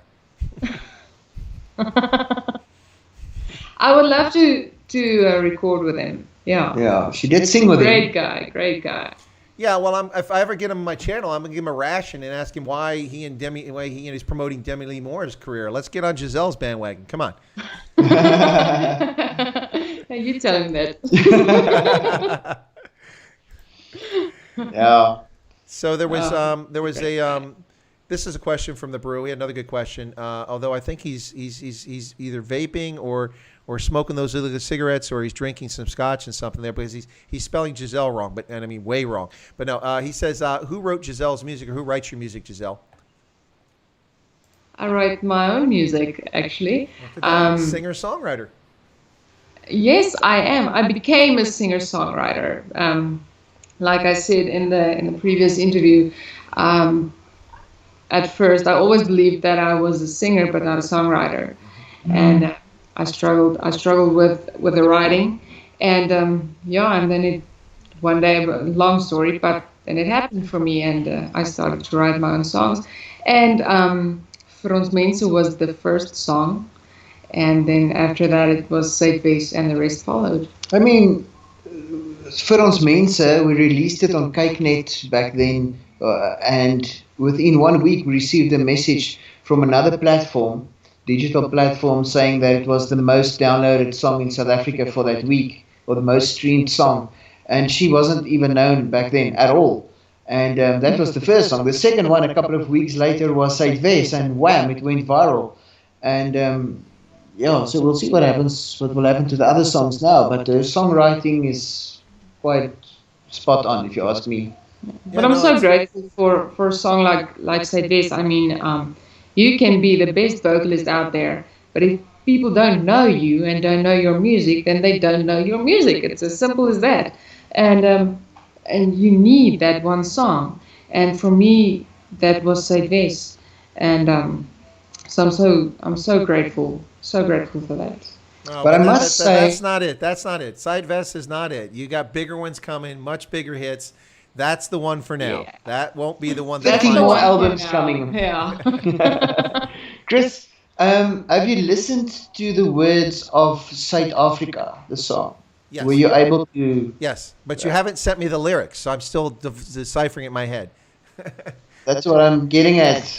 I have to apologize. I'll send it to you very soon. But I think South Africa will do well because it tells a story from the heart. And when I met Jezelle just about a decade ago, she was singing songs like Time to Say Goodbye. Yeah. Can you remember? There are 9 million bicycles in Beijing. And that kind of stuff. Wow. Yeah, Katie Malua. Yeah, that was the stuff I was doing. Huh. Yeah. Totally different from Boere Joel and Said Wes. Yes, and Tompi and Heidi and yeah, but Jezelle can do. I mean, in a training, she even did rap. Don't mention that. Okay, I won't mention that. But you that. already did. Not in public. Yeah. Do the Katie Malua song again. I really enjoyed that. I can't remember the lyrics, eh? Yeah, it's been a while. Now, I was thinking is that when you write some more songs, you write them in English. Not being a native English speaker, you may need some creative input from a native English speaker to help you get the right adjective or the right noun. So I'm just saying, next time you write some songs in English, you can reach out. Okay. / We'll do German. Oh yeah, yes. Well, German too. Yeah. Keep in mind that about 60% of the Said Wes sales came from Germany, not Really? Namibia. Well, then we have to get a tour in Germany going too. Absolutely. Yeah. So, Mr. German expert, we might need you there for a German song or two as well. I'm gonna say I know Germany as well as I know that freckle on the back of my hand right there. Yeah, so we could definitely do that. So I've got a question here for someone in the chat. I noticed that where'd it go? Just got away from me there. Erica was saying that she learned Afrikaans as a refugee. So now I'm curious about where she was a refugee from. Rhodesia I want to hear or that story. the Congo or something like that. Oh, wait. Okay, I just found it. I found it. She said order of language. She learned French at home, Flemish from her mom, Swahili because she was born in the Congo, but not a lot of people speak Swahili in the Congo. She must have been in the northeastern part of the country, I'm guessing. And then Afrikaans and English. How do you know all these things? What's that? How do I know do these? know all these things? Well, I mean, that's kind of my job. Here, the last thing you want to be is the intelligence officer when the commander turns to you in the midst of a conflict and says, "Should we go over that hill?" Well, sir, I don't know. I haven't got enough information to make a decision. Yeah. Actually, I'll tell you a little war story, okay? You guys might find this funny. Maybe you won't, so we'll see. Okay. We'll see how many people drop off the chat. It is getting late in South Africa, but we still got some folks with us. So I was a lieutenant, and I was filling a major's job. So lieutenant, captain, major. So significantly below my rank and in my experience filling a job that a major would do. And I had been filling it for a while. My boss, who was a full colonel, had kept getting the G2, which is the senior intelligence officer for the division. That's about 18,000 soldiers. The senior intelligence officer, the G2, kept sending officers, captains, and majors to be interviewed to replace the guy who had been in charge of my intelligence section, but he got out of the Army and decided to do something else. And so he kept sending them over for interviews. And my boss, I didn't know about all these interviews. I found out afterwards from his secretary. They kept sending them back. And so finally the G2 called him up and had a conversation with him. And later that day, the boss, Colonel Cook, walked in my office and he said, now, why am I telling this story? I remember why I'm telling this story here. Oh, yeah, I know. Okay, get back to it. You like me. Senior moment. Anyway, so he comes in my office, and I had moved in from my office where the soldiers were working, and I had my desk to working where the actual senior intelligence officer was, who was no longer there because it was quieter. I could take calls, and I had put this map up tracking the Balkans. And he walks in. Of course, I stand up in respect. It's a colonel, so you stand up. And he goes, "No, sit down, Chris." Yeah. I said, "Sir, how you doing?" He goes, "Yeah, no, I just come in," and he had a cup of coffee in his hand. He used to play rugby at West Point, big guy. And so he kind of leans back and he goes, "So I was just curious, you think you can keep the office this time?" I said, "Sir, what do you mean?" "No, this office. You think you can hold on to the job?" I said, "Well, sir, it's not my office. Captain Anderson just left. I'm just..." No. It's your office." I said, "Sir, but aren't you interviewing people?" "Listen, I told them to quit sending me these people. They sent me 6 of them." I said, "Why is that?" "Well, because when he asked me why I'm turning down the interviews, he said, I don't need another brigade S2. I got the best one in the division." I'm like, "Whoa, thanks, man." Anyway, so now this is the guy. That's a big compliment. It was a great compliment. And he wasn't the sharpest tool in the woodshed and the smartest tactical guy, but he was one of the best leaders I ever knew. He knew how to inspire people, how to put confidence in people, and that's what matters in anything, whether it's business, it's life, it's combat, it's uniform, police, it doesn't matter. Someone that can inspire confidence and get you to do things that are beyond your capability or meet your capability. So that wasn't the story. So that's who this was for. So now we went on an exercise, and it's all in the computer, right? And so I'm looking at the analysis. I'm up at the division headquarters, and I'm looking at the number of artillery pieces and tanks moving on the battlefield, and I'm projecting moving at this rate on this road in these conditions 6 hours later, and I'm projecting that at this point in time, this many hours later, this artillery group of hundreds of artillery pieces is going to be in this location. This is roughly where they'll be, because there's only so many places you can put them, because they have to sit on a road or next. So I map it all out in a time frame, and thousands of things could go wrong, right? Well, nothing went wrong except the computer, but it's the funny part. So what happened was this. So we go to the meeting in which the deputy commander for the division, 1-star general, is there, and then the artillery commander's there, the aviation brigade commander, my brigade commander, and I'm there as intelligence officer, and a couple others. And they're like, "Okay, so we have a decision point. Are we going to launch the Apache helicopters to go after this artillery group at H plus 7 hours, something like that?" And the artillery intelligence officer's like, "Well, I'm not sure. We don't have a good read on what's going to happen." And then someone else said, "We're not sure what to do."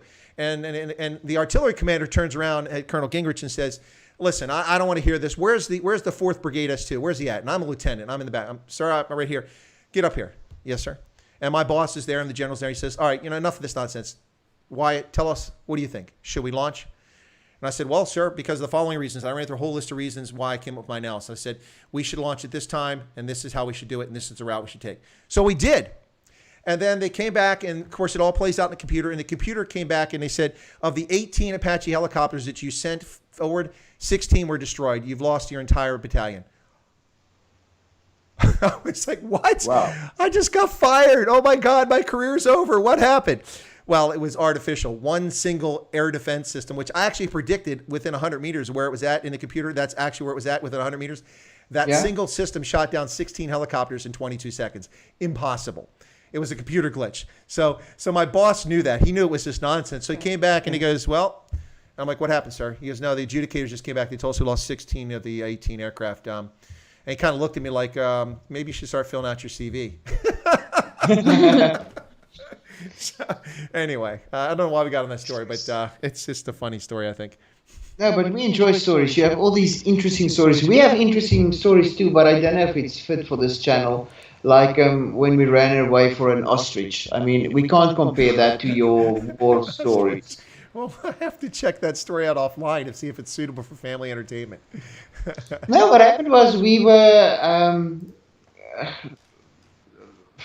somebody that we knew at a certain stage hire. He was busy. Well, he was at the time he was producing a TV show, and for some reason he needed equipment, and he phoned me and he asked if he could use my equipment. Uh-huh. I gave him a price, and yeah, I gave him a rate, and we went with, for some reason. I don't know I why. can't remember why, but we went with, and it was you had to record this thing at a biker rally near at the Crocodile River, if I remember correctly. Yeah. There were many crocodiles. Chris, we went on a boat on that It was water. crazy. It was actually scary. The biggest crocodiles ever. It was, and they were all around the boat, and it was just, yeah, that's a story on its own. But anyway, and then they had this big tent, and the party was in there, and he was presenting his show from there, and Jezelle and I was very bored, not our type of party, and but it was a big camping area, and the house where we stayed was, because we didn't camp, we stayed in a proper house, was about 100 meters away from this tent where this big marquee tent where the party was. So we decided, no, we don't want to be there. We are going back home. So we took shortcut and we just walked straight home through the veld. And I was wearing high heels. She was wearing As high in heels, high heels. typically Jezelle style. And the next moment, there was this big ostrich, also about 100 Hey, meters away from us. they are And very it was- mean, very mean birds. It's huge. The ostrich is about, his head was, I mean, if I stand next to that ostrich, his head is about half a meter higher than myself. But anyway, the ostrich was about 100 meters away from us. When I saw him, he was 100 meters away and running full speed towards us. So I wanted to say to Jezelle, run. But by the time I opened my mouth, he was only 50 meters away from us. And by the time I said, run, he was literally 30 meters away from us. And there was this small tree about this thick, and we ran, and we made it to this tree, and the ostrich was on the one side. Where's left and right now with this camera? Okay, the ostrich was on the one side of the small tree, and we were on the other side, and we just didn't move. And an ostrich's eyes is about this thick, Oh yeah. and we just didn't move. And if we did move like this, the ostrich went like this. It was so scary. He just stood there, and if we did try to move, he moved, and we were just going, it was like in a movie, we were just moving around the tree, keeping the tree between us all the time, and we just knew, listen here, that thing, if he hooks you with that nail, I mean, he will cut you open from your throat all the way down. And, yeah. No, I But see. then- I knew that this was going to be a story we couldn't tell because this sounds like a scene out of a Leon Schuster movie, and of course that's all racist, so we can't talk about Leon Schuster anymore. Oh, you saw the movie. That's where the story came from. I'll tell you now about the Leon Schuster thing. But anyway, long story short, the ostrich started walking in a circle, bigger and bigger and bigger circle around us, until and the sun started setting. It eventually was like pitch dark, and we saw a car coming. There was a road about 30 meters away from us, and we just worked out the timing and we started running. I think the people thought we wanted to hijack them or whatever. But yeah, that's the ostrich story. So the ostrich song must still happen. Oh, Well, let me do a little bit of housekeeping on some comments here very quickly and catch up because I want Okay. people in the chat are part of our program too. So I always like to recognize Yeah. people there, and it's not just the super chats, although they're most welcome. But I try to get everybody in. So let's see. Oh yeah, Robert Williams earlier said that Jezelle must behave herself because Johan can make her disappear if she misbehaves. I have. You have, okay. All right. And so, yeah, but you'll definitely bring her back. There's no way she's going to be gone for long. And then Ants is very kind. Ants says, Chris, your Afrikaans is amazing. You're getting better daily. Wow, that's very generous. I think you're just being nice, but thank you. And then Hendo is being cheeky. He said, Heidi gone bad. Indeed, Heidi's gone bad. She's after the bad boys now. I love it. Very true. Antoinette says that Jezelle has a beautiful voice. And I thought that was a lovely compliment. But then I discovered it was actually biased because Antoinette says, Zuidwest is my geboorteland. Geboorteland. Wow. so she's from Namibia as well, I take it there. Yes. And then I would love to know where in Namibia. yeah, Antoinette, if you don't mind sharing that where you're from in Namibia. And then the brew came back to say that the best way to diffuse an ostrich is to poke it in the eye. And actually, that's not my advice. I've always discovered the best way to get rid of an ostrich is a 30-06. I agree. I agree. En We daai agree. ander ou wat ons ontmoet het. Onthou jy? Yeah, we were on a farm once with this guy. He was, jeez, this was scary. We were on this open vehicle driving, and the ostrich was running next to the car. And when we went faster, the ostrich went faster. He just wouldn't let us go. But this guy actually got off, and he challenged the ostrich. Even the ostrich was looking at each other like this, and he would jump and kick in the air as if he's an ostrich. And eventually the ostrich decided, that's it, I'm out of here. So I saw that with my own eyes. No, I just said the brew jumped in and said, if they ban the gods must be crazy, I'm leaving. I'm with you. I'm on that boat because, I mean, look, that's an amazing, that movie is so funny because it makes fun of everybody except the Bushman. The Bushman comes out being the smartest guy in the whole mix. And of course, Sandra Prinsloo is in that. And you can't dislike Sandra Prinsloo. Come on. Yeah. Chris, you even know the movies. You know everything. Listen, some of my favorite movies in the last decade or so have been South African movies. The Long Run with Armin Mueller-Stahl, who's one of my favorite actors. Of course, he grew up in communist East Germany, but he acted for 60 years. Armin Mueller-Stahl is fantastic. He played, I don't know if it's about the comrades, what he plays is a German immigrant to South Africa who lives in South Africa. It's after apartheid. It's the late 1990s, roughly early part of the 2000s. And all these ANC cadres are being installed in companies and displacing white managers and such. And so he's tossed out of his job. And a big part of his job at a brick factory he had, which he's worked at for years, and was that he was a coach of the long distance ultra marathon team for the business. And so he gets pushed aside, and the flashy, Tutsi ANC cadre comes in there and gets his job, and he's got his big BMW. And of course, the German guy's humble, and he only ever went to work riding combis, which how many white people ride combis? Come on, and he did. Anyway, so he winds up losing his job, being pushed into retirement, losing his coaching and the thing, and that's what he really lived for. And then what happens is he's in a combi riding back, and the driver he knows, he's a black guy, and they get along really well. And this girl is riding with him, and she gets out, and she says to him in German something like, have a good evening or something like that. And he kind of catches attention because how does she speak German? How does she know that he speaks German? Anyway, because she'd asked about him from the driver on a previous trip. And the guy said, oh, that's the German. He speaks German. So she gets out, and she takes off, and he watches her run across the Veld to where she lives. And like, man, that girl can run. Anyway, long story short, he becomes her coach, and it goes through all the social inconsistencies in South African society and post-apartheid South Africa. And this is just a good person. And he winds up coaching her, and she runs in the comrades, and it's just a really good. It's called The Long Run. That's a South African movie. Another one I really love is I love Fanny Faree's Lobola, which is hilarious. It's really funny watching the negotiation for the Lobola and how they try to cheat him because he doesn't know better because he's an Afrikaner and he's going to marry an African woman. So funny.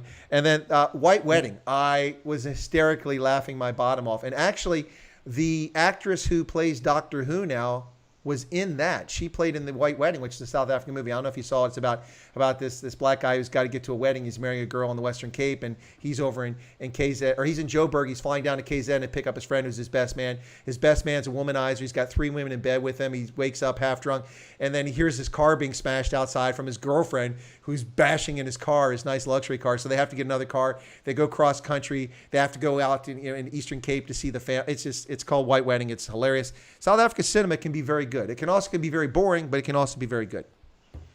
Did you watch, what's it, Modern Blood? No, I haven't seen that one. It's a lovely story. Plays off in the Anglo-Boer War that time. Mm-hmm. And when the Boer farmers were caught and they took them to the island. Which one? Um, Saint Helena? yeah. Exactly. See, you do know everything, Chris. St. Helena. You see, I'm thinking, I watched the movie in Afrikaans, but I have to think in English now. That's why I get stuck. Anyway, So, and Johan, I have to pretend I don't know some things. Otherwise, it's not credible. I couldn't know everything. but you do, Chris. Anyway, and on this island, the English soldiers played rugby, but they didn't have opponents.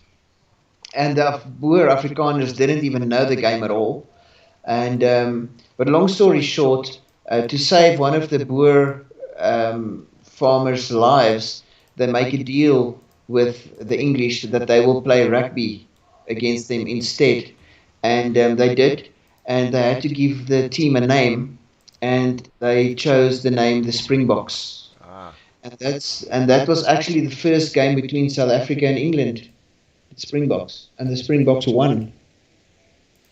No, I listen. I love the Springboks. You know, the most And recent. it's a true story. Yeah, I was going to say, yeah, that I believe that's a true story. But the most recent South African film I've seen, because I haven't been in the country for a couple of years, was actually Steve Hofmeyer's Treuegrond. I'm sure you don't pronounce it that way, though. Yes. Yeah, that was. Treuegrond. Yeah, I thought that was a really good movie. Of course, it was panned and attacked as a sensationalist, but I think they went out of their way not to be sensationalist. Like, they didn't show us people being murdered in the movie. It just, or the aftermath. You saw that it happened. I really liked how it brings up the conflict, the social conflict that's taking place, and it alludes to the fact that there's something organized and maybe it's not organized. That was a really good movie. And of course, people forget. I mean, who aren't South African, when they hear Hofmeyer, he's just some musician and he's got these crazy ideas, what some people think. But Hofmeyer started as an actor. I mean, that's how we first heard about him. He was an actor, and he's got talent. He can act. So. Yeah, for sure. I mean, Jezelle must talk about Steve. We love Steve. Big time. Once you get to know him, you realize, oh, what a great guy. Yeah. And he cares so much for other people. And no, He's the best guy. When we are at shows backstage, there are always other artists, and we spend time together. And, artists are weird people in a good way. Thank you. I have to say that. But Steve he's the big guy, and still he walks in and he greets every single person. He acknowledges every single artist. He puts himself, he doesn't see himself as higher as the other. He makes all the other artists feel that they're all on the same level. He shows respect towards other artists all the time, and I admire that. Doesn't matter if it's another artist, if it's the organizer, if it's a cleaner. Steve He is treats the you with- best at Yeah, that. yeah. Now, Yeah. see, Respect. I've got to share with you guys. See, that from my worldview, I think that's important, and that's a genuine person. I've never met Steve Hofmeyer, and I take what you guys are saying, for what it is. But to me, that's the sort of thing. So one of the reasons I was successful in embassies, I may not have always made the State Department people happy, or even my peers in military sometimes, because I will push for what I thought was right. I wouldn't be disrespectful, Yeah. but I always, in every embassy I worked, had a good relationship with all of the local nationals, or at least most of them, or the ones I needed to rely on, or just people in general, because I'm honest with people, and I go out of my way to introduce myself to people, whether they work in the admin section or they work in travel section. I go by and talk to people. And of course, in the military, that's easy. If you're on the time clock and you got to do 8 hours, you shouldn't be chatting with people. But I work 24 hours a day. And if I spend time chatting with someone to get to know about them or to talk about what's important to them, then if I have to make the work up, I just do it later. So that's kind of easy. So I've always been that way. And to me, that's the sign, a mark of a good leader. Now, that's not the only quality, but I think that's a real quality, a genuine feel for other people and empathy for other people that you engage in, whether they wipe the floors or they make decisions to decide who goes to combat or not. And that's kind of how I've always been. And so I really appreciate people like that. So if that's how Steve Hofmeyer is, I want to have him on my channel even more now, because that's great to have somebody who's down to earth like that. You have to. You have to. And Steve he knows, I think you can talk to him about so many subjects. He's in a way like you, Chris. And he's got wisdom, and I admire that. I don't see that very often, When he talks, you can listen, and I admire that. Chris, I just want to come back to the Leon Schuster thing. I can't believe they said his movies are racist, and then they add the potentially racist or offensive. But it's Leon Schuster did it's not about race. It's not about race. It's about destroying the existing system. Say again? It's not about race. That's an excuse. It's about destroying the existing system. Here in America, they're tearing down. Now, Christian, if you're still here, you were trolling. I'm finally getting to one of your first trolls earlier. I didn't miss it. Christian is trolling it. Donald Trump only cares about statues of dead Confederate generals. No, Donald Trump cares about law and order, and the fact that these miscreants, these insurrectionists, these criminals, these domestic terrorists are tearing down statues of abolitionists and people who gave their entire life to end slavery. They're also doing that. They did it in Madison, Wisconsin. They attacked the statue of the 54th Massachusetts, an all-black regiment of volunteers of free blacks and former slaves who fought at Fort Wagner under Robert Gould Shaw. Only white officer in the unit, the rest was black. They tear down the statues of abolitionists in Philadelphia, painted KKK all over it. The guy devoted his entire life to freeing slaves in the South during the period of slavery and paid for their education out of his own pocket. And it's just this is not about slavery. It's not about equal justice. It's not about righting the wrongs of the past. It's fiction. It's utter fiction in this country and in South Africa. And it is dangerous because globally, people are trying to wipe out things that they don't understand because they're too stupid to understand them. And that's the scary part. Just like fees must fall, roads must fall. Well, you little morons. Yeah, exactly. You little morons, do you realize that university would not exist were it not for an endowment from Cecil Rhodes? That's where the money came from. That's where the land came from. So to tear it down, or like Stellenbosch, they're supposed to have this statue there of a historic figure who's Dutch, who's taken down now, who donated the land. And it's supposed to be there in perpetuity. So they take the statue down. Well, then you know what? Stellenbosch should decamp from the land and return it to the descendants of his family and move your university elsewhere. That's what I'm saying. But it's just stupid stuff. And this whole distortion about who took what from who. And anyway, yeah, so there you go, Christian. You were trolling. I did miss it. I saw more of your trolls. Donald Trump cares about more than dead Confederate generals. So, yeah, and Leon Schuster, what's going on there is this political correctness run wild. Listen, if the ANC government cared about Black Lives Matter, and now you notice nobody said anything. Today's Friday. Was it Black Friday in South Africa? That died out quickly, didn't it? Every Friday is Black Friday now because it's a talking point. It's a bumper sticker. It's BS. It's utter cock, Johan. That's what it is. It has nothing to do with reality whatsoever. That's the bottom line here. It's not about Black Lives Matter. It's there's one. Yeah. Yeah. No, I totally agree with you. I just wanted to say Leon Schuster did so much to create a career and to promote and to look after people like Alfred Ntombela, I think that's his name. Yeah. The black actor. And if it were not for Leon Schuster, he never would have had a break. We wouldn't know who he is. He wouldn't have had a career. Yeah, and Leon finds a way to put him in all his movies. You know, he became an icon in the Leon Schuster movies. I can't believe that Alfred didn't do a series of sitcoms or something by now. You know, maybe he did. Maybe I missed it. I don't know. But Leon really put him out there. I remember when Leon's movie Zulu on My Stoop, there's a Zulu on My Stoop, came out. Leon told the story that when he was a child, he had a black friend. And they lost contact, but that inspired the story of Zulu on My Stoop. And he even said, if you're still out there, please contact me. You know, I don't know. And he does all these interracial movies in a beautiful way, where he would disguise himself as a black lady, for instance, and give us a peek into another world that we normally wouldn't see. I mean, no, man, I can't believe that they did what they did. Well, the irony of this, too, is if you follow Black Twitter or you watch Twitter and other social media, an overwhelming number of Black South Africans are pissed off because they like Leon Schuster, too. And you know, exactly. And if he actually makes fun of people, he's actually making fun of white South Africans for their screwed up attitudes toward other South Africans. And unless you're an idiot, you don't see that. So I guess they're idiots because they don't see that. Thank you for saying that. Yeah, I totally agree. No, it's absolutely true. Yeah. So we'll see. So it's just another. It's just another touch point that they'll move on. Look, by the way, I don't know if you know this, but you need to burn your chess sets in the house because chess is racist. Because the white player goes first. Yeah. But Chris, that brings me to, that makes conspiracy theories cross my mind. What is your opinion on that?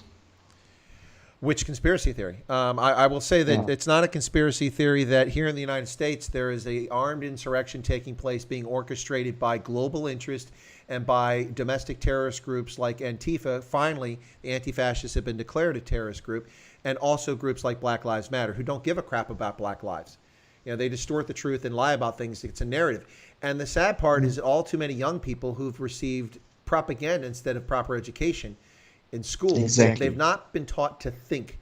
They've been taught to be listening to what they're told and believe it and be ashamed of who they are. Watching white Americans take a knee because they feel some liberal guilt over what has happened to black Americans in the past is just absolutely ludicrous. First off, by the way, newsflash, the majority of white Americans in this country today arrived here after the end of slavery, long after blacks had been in this country for a couple centuries. They had absolutely nothing to do with slavery. Well, but from Europe. Yeah, from Poland and Czechoslovakia and Austria-Hungary and Germany. They had nothing to do with slavery whatsoever. So most of them. Now, my ancestors been here since 1621. You want to blame somebody for slavery? Throw it this way. Go ahead. I have ancestors that actually owned slaves. You know what? How much guilt I feel? Zero. Because my ancestors fought to end slavery. It was a system they inherited, and then they fought against it. So take your cock Thank elsewhere. you for saying that. Yeah, take your cock No, elsewhere. it's- I have nothing to do with it. That's not me. I didn't grow up with any white privilege. I didn't have anything handed to me. I earned everything I have. Well, no, but you don't understand the daily insult. Stop it. I listen to plenty of black Americans that don't believe in that nonsense and don't experience it on a daily basis. It's utter nonsense. And the whole thing is this, Johan. If systemic racism, if institutional racism exists, which keeps the black man in America from succeeding, then how do you explain the nearly 3 million black Africans who've migrated to this country since the early 1990s, all of whom are successful? They're not living on the dole. They're not trapped in gangster culture. Their kids all go to school. They get educations. They graduate from university, and they're productive members of society. They're shareholders in companies. They buy into retirement funds. They own cars. They own homes. I don't know any Africans who've come here and been unsuccessful. The least successful person I know who's an African owns a few taxi cabs. The guy makes hundreds of thousands of dollars a year. Now, not everybody I know makes that much money. My point is that being a taxi cab owner is probably not the most successful venture, but he makes money and he's happy. He's an Ethiopian. So I'm just so sick, hot full of this nonsense, their lies, their distortions, and people taking things out of context for political purposes. And that's the conspiracy that I think is legitimate. This is for a political purpose, and that is what is going on. It's been going on in South Africa for 15 years. It's accelerated in the last 5 years, and it's really went into overdrive ever since Cyril Ramaphosa took over. And that's the reason I've turned so negatively on the African National Congress, because they're not governing. They're ruling. There's a difference between governing and ruling. They're ruling now. Very, very true. And the only reason, I mean, I'm a white Afrikaner. Shame and, on you. Shame on you. Yeah, the only reason why I know about apartheid, or the only reason why I use the word now and again, is because government reminds me of it.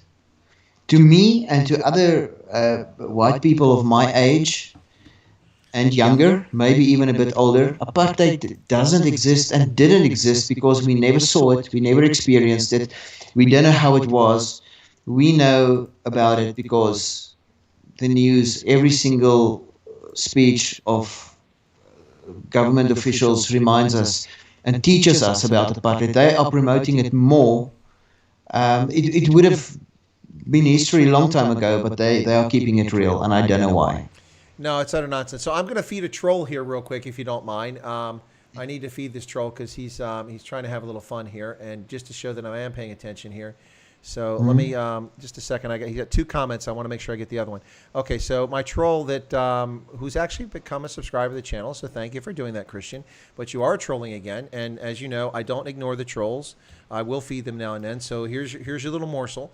Okay, so Christian says, nice cherry picking, Chris. The one statue of a person that helped slaves. The rest were slave owners who put up statues of people that lost. Okay, first off, Christian, you didn't listen. I mentioned 3 statues of people who weren't slave owners. I talked about Haig in Madison, Wisconsin, who was a Norwegian immigrant, who was an abolitionist, who died in his 30s fighting for the Union to end slavery. That's one. And I also mentioned that they damaged the statue of the abolitionist in Philadelphia, and then I mentioned the 54th Massachusetts, an all-black regiment. None of those people were slave owners. That's 3. I could go on and on. Abraham Lincoln was not a slave owner. They're trying to tear down his statue as well. It's just nonsense. It's nothing to do with that. And so what? So what if they are slave owners? They're private property. If you don't want them in the public space, then you have a debate and you remove them from public space. You don't destroy things. That is insurrection. Okay, that's the first morsel, not a second morsel, Johan, to him. All right, Christian says, Antifa is as real as Bush's weapons of mass destruction. Okay, little news flash for you, Christian. Both of them are genuine. Okay, you ready for this? You're going to get schooled here. I'm going to help you out with this because I know this is difficult for leftists to deal with and stomach. But ladies and gentlemen, here you go. Antifa is real. It is a terrorist organization, and the cowardice of Barack Obama kept it from being declared a terrorist organization 8 years ago when it should have been declared a terrorist organization. They loudly and proudly proclaim their terrorism. They loudly and proudly proclaim their insurrection. They exist. They're out there. There's no denying it. The fact that the government doesn't bother to arrest these thugs is the problem. They are real. Bush's weapons of mass destruction, absolutely real. For those of you not paying attention, a Scud missile is a weapon of mass destruction. When the United States and the coalition went into Iraq in 2003, the Iraqis launched over 40 Scud missiles into Kuwait. Scud missiles that they were banned from having by the United Nations, and they claimed they didn't have it. Now, they didn't have chemical weapons on them, but an intercontinental ballistic missile and a Scud missile are both classified as weapons of mass destruction. They were weapons of mass destruction. What you're referring to is the false narrative that the Bush administration foolishly allowed to become the focus of their reason for going to Iraq. In order to convince people, they threw one more thing in there, which was legitimate concerns about weapons of mass destruction. They used chemical weapons against their own people. Those are weapons of mass destruction. But everyone's like, where are the nuclear weapons? There were nuclear weapons. So now that's no justification for going to Iraq. You're wrong. There were weapons of mass destruction. They actually fired Scud missiles. That's a weapon of mass destruction. That alone answers that question. And I seem to be the only person on the planet that remembers that and pays attention to it other than the people that were nearly hit by those Scud missiles in Kuwait. So mic drop, end of story. Come on, Christian. Keep it up. Keep bringing your trolling. Let's see what you got. All right. Sorry about that, Johan. I had to feed our troll. And you did a very well job there, Chris. Where were we? Yeah, no, what I'm just saying is I don't know why they keep on playing the apartheid card. We will never know. I don't know why, like the things happen now with Leon Schuster and other examples as well. It's so unnecessary. It's false. It's wasting energy on the wrong things. And we can, you know what, we can all be happy. We all just want to wake up in the morning, have a nice day, be friends and friendly with everybody, and have a great life, earn our living, and that's it. We just want to get through life, no matter who we are, what color, where we live. I mean, that's what life is all about. Why always try to blame people for things that happened when they weren't even born yet? Well, that's the piece that's lost on this, too, and I'll tell you why in a moment. That's the piece that's lost on this. We are reaching the stage in which more South Africans were born after the end of apartheid than lived during apartheid. We're about to hit that stage. It's because so many youth compared to those who are older. So soon we'll reach that stage. So the relevance of apartheid is wearing off on the youth, most of the youth. And so they need something to pass on. You could get people to vote for the ANC for years and years, and which is what I predicted in 94, based on liberation credentials. Not liberation credentials they legitimately earned, I would argue. Until 1960, they were earning the liberation credentials, but when they turned violent with MK, they abrogated the title, and then they disappeared because the Rivonia trial was effective, and it disbanded the head. It cut the head of the snake off and put Tambo and Mandela in prison, and the ANC was in disarray after that. They weren't a factor again until after they went to Vietnam in 1979 and learned how to destroy a society. And they came back and started the People's War in KZN, primarily against Inkatha Freedom Party, because they couldn't dare have Mangosuthu Buthelezi and his 3.5 million voters or 4 million voters be something that could compete with them. And the ANC took up the mantle of liberation. So they're able to convince people they were the party of liberation, completely forgetting Steve Biko and the Black Consciousness Movement, erasing the black sash from the history, forgetting who Helen Suzman was as a lone proponent in Parliament fighting against apartheid, forgetting that a lot of other people contributed to the liberation struggle. I don't like them, but the Pan-African Congress was contributed to this and others. And they completely whitewashed this history. If you go to Gold Reef City and in Southwest Townships in Soweto, you've got the Apartheid Museum right next to it. Go into the Apartheid Museum and you would be forgiven for not knowing that any of these other people organizations existed. And if they're mentioned, it's mentioned in a context of they were with the ANC, which isn't true. So for instance, the ANC likes to take credit for the Freedom Charter as if they created it. No, it was written by a bunch of white Jews who were leftist and others who contributed to it, and it was promulgated by everyone, not just the ANC. They were a party to it, a signatory to it. But in history, they teach people that they came up with the Freedom Charter. And of course, they abrogate and they defraud the Freedom Charter on a daily basis. The Freedom Charter says that it's for all South Africans and that all South Africans have a voice in the country. But that's not what's happening under Cyril Ramaphosa and the ANC. They're not trying to do that. Now, I'll tell you why they're doing this. Same reason they're doing it here. Because they sell this narrative that the pie is this big. And you got your piece unfairly because you took it from me and it's only this big. When in reality, the pie is ever expanding and getting larger if you're prosperous. And so a rising tide does lift all seas. And people try to argue with me. And before, I told this to when I was talking the other day, who was I talking to, but I said this. I said, before the advent of the internet, it was hard to make the point to young kids that had never grown up and experienced life that the pie actually grows. Because they see a pie, they get a pizza, Dad took 2 pieces, my sister Lisa took 2 pieces, nothing left for me. It's gone. There was only one pie. Yes, it's hard to explain that when you're talking about building things. There's only so many cars, there's only so much money. But here is the perfect example of how that's a fairy tale. And this is reality. The internet economy. The fact that you sell Jezelle's music online, MP3s, and get money from that, as does the site that sells it, and the people that help put it together, is proof that the pie is bigger than one little piece, because none of that existed. Did it take tons of steel and copper and sulfur and land to do that? No. It took Jezelle sitting in a studio, which you own, which you created, when you bought some material for it, and you've created wealth out of her talent, from her imagination and her mind, and now you've created, well, I hope it's wealth. I hope it's not just pittance, but you create wealth out of her talent, using the internet and telecommunications, and the only thing we're using is some material and some energy. We're not taking from anybody else. You're not taking from anybody else, and you're creating wealth. And just run that across Microsoft, Google, YouTube, Twitter, Parler, all these different things. That is the perfect example of how it's not a finite pie. The pie can expand, and it can get bigger for everyone. In fact, under Donald Trump, wealth disparity in his country was collapsing. It was closing the gap. And we hear this nonsense about it's getting worse and it's been the worst it's ever been. I disputed this and disproved this in a video when I looked at the Gini coefficient for the United States. In 1994, at the advent of the internet economy, and in 2020, it's virtually unchanged. The United States wealth disparity is slightly larger than it was then, but that's despite the fact that Bill Gates, Larry Ellison, Jeff Bezos, Steve Jobs, all these people have created trillions of dollars of wealth, which sits in their pockets. Everyone else is gone. The gross domestic product in this country has gone from $13,000 or $23,000 a year in 1994 to $68,000 per person. The rest of the world looks in envy at the United States. And that's Exactly. that's the narrative, and they're doing it in South Africa. The reason that you can do this, Johan, is because someone illegitimately took something from someone else. No, that's not the case. It's not the case. And I saw someone earlier in a chat in a different stream going, well, yeah, show me where the farmers got the land. Well, in most cases, I can go back. We can go to the deeds office and show you when this person bought the land in 1999 under an ANC government. So what are you talking about they stole it? Well, no, the people stole it before them.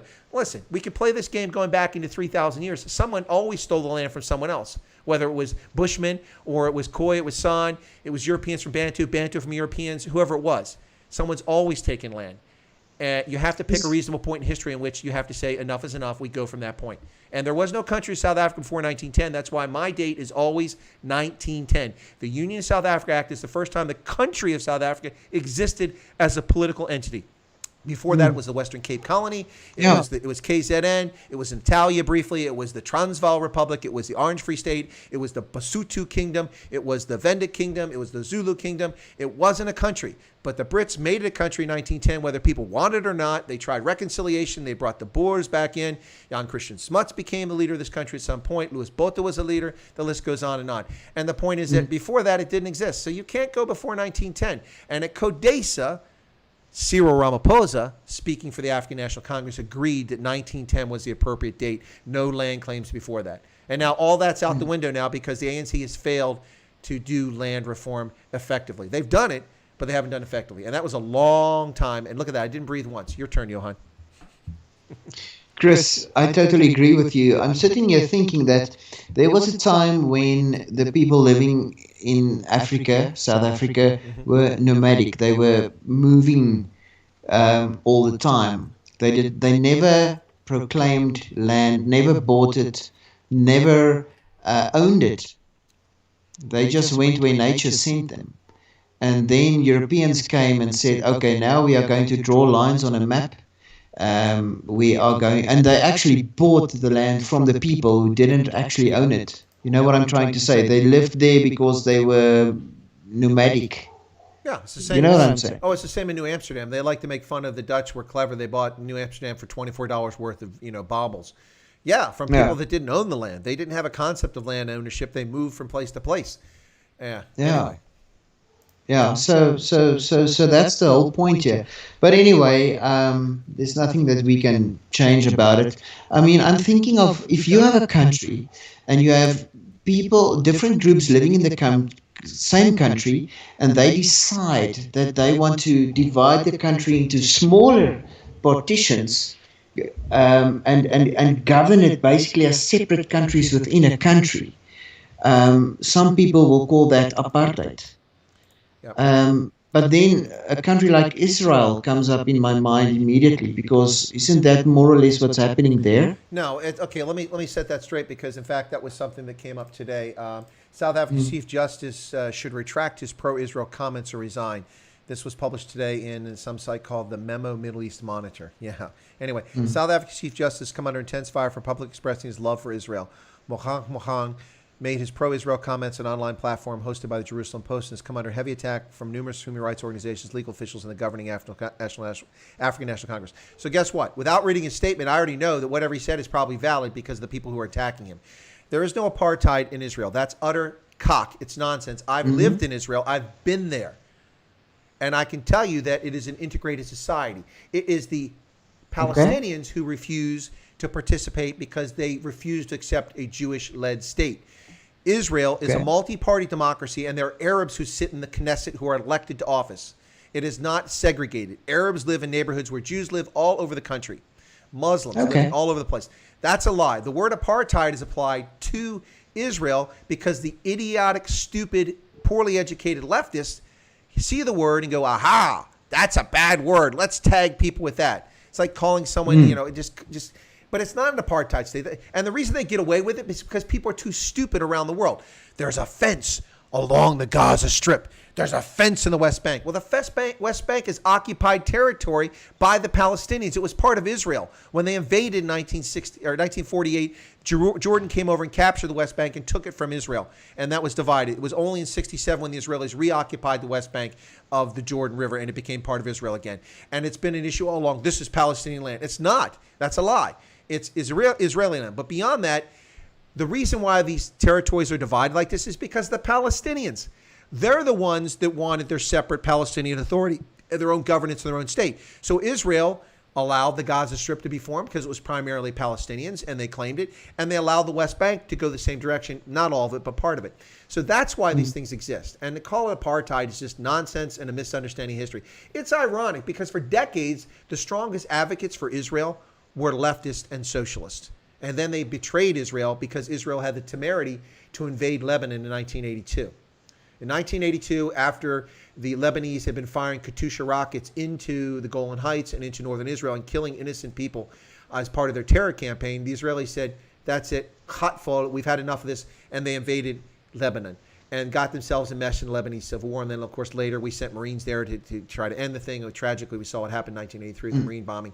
But that's what happened. And then Israel went from being the underdog, loved by the lefties, and lots of other people too. Israel never had many detractors in America until 1982.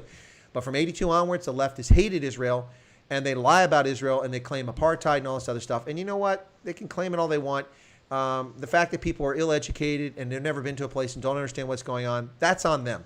You're not going to convince them because that's just where that. But it's not apartheid.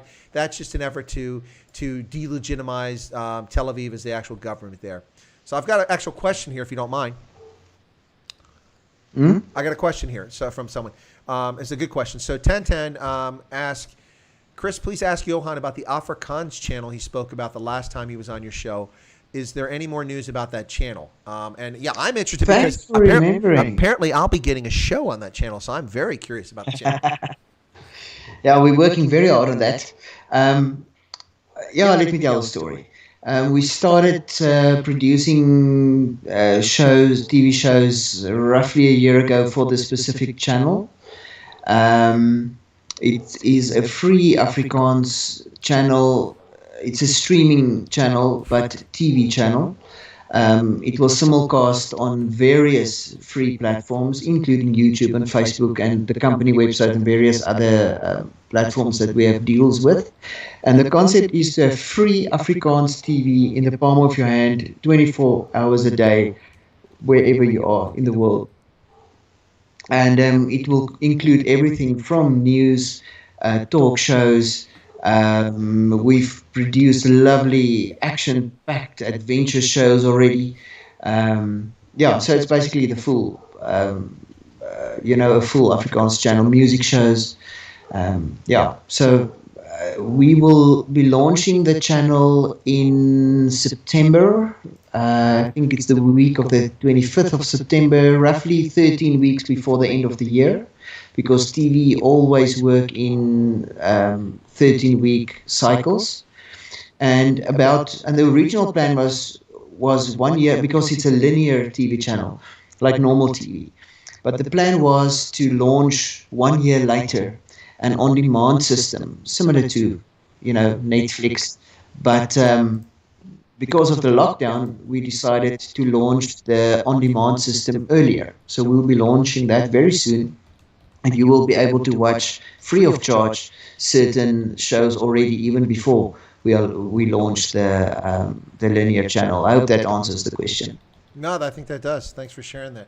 Cool beans. Quentin says, so this is nothing for you to go on 3 hours on a stream. Well done. Thanks. Well, actually, Quentin, let me point out something. So Are we there again? No. What's the time? 2 hours and 14. We'll cut off here shortly, but 2 hours, 14 minutes. But I think Quentin is pointing out that I did a live stream this morning for an hour. Then I did an hour and a half back to back on germ warfare. Then I watched your stream on Loving Life. And now I've been on for 2 hours and 14 minutes on here. I think that's what he's going at. So I said to him in the chat, I said, well, keep in mind that I used to work 18, 20 hours a day during deployment and in combat. So, going this is not that big a stretch.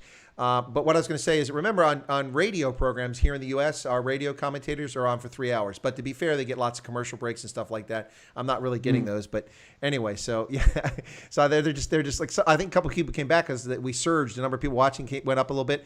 And somebody said, wow, people are coming back. And Quentin came in and said, is it still going? The stream is still going on? Yeah. Wow. But it's amazing if people know all these shows that you are on during a day, it means that they were also YouTubing and watching it all this time, Exactly. But they're not hosting or running the show or asking questions and thinking on their feet. I think that's the point he was making. But yeah. Rainier Duplessis said that Africa stuck in the 1800s where land mattered. Western ingenuity and innovation now build farms in the cloud. What would you rather own, a hotel or Airbnb, a taxi or Uber, a bank account or Bitcoin? No, I think it's a good question, and that's kind of the point I was getting at, Rainier, is that the deal is that people think that wealth is land.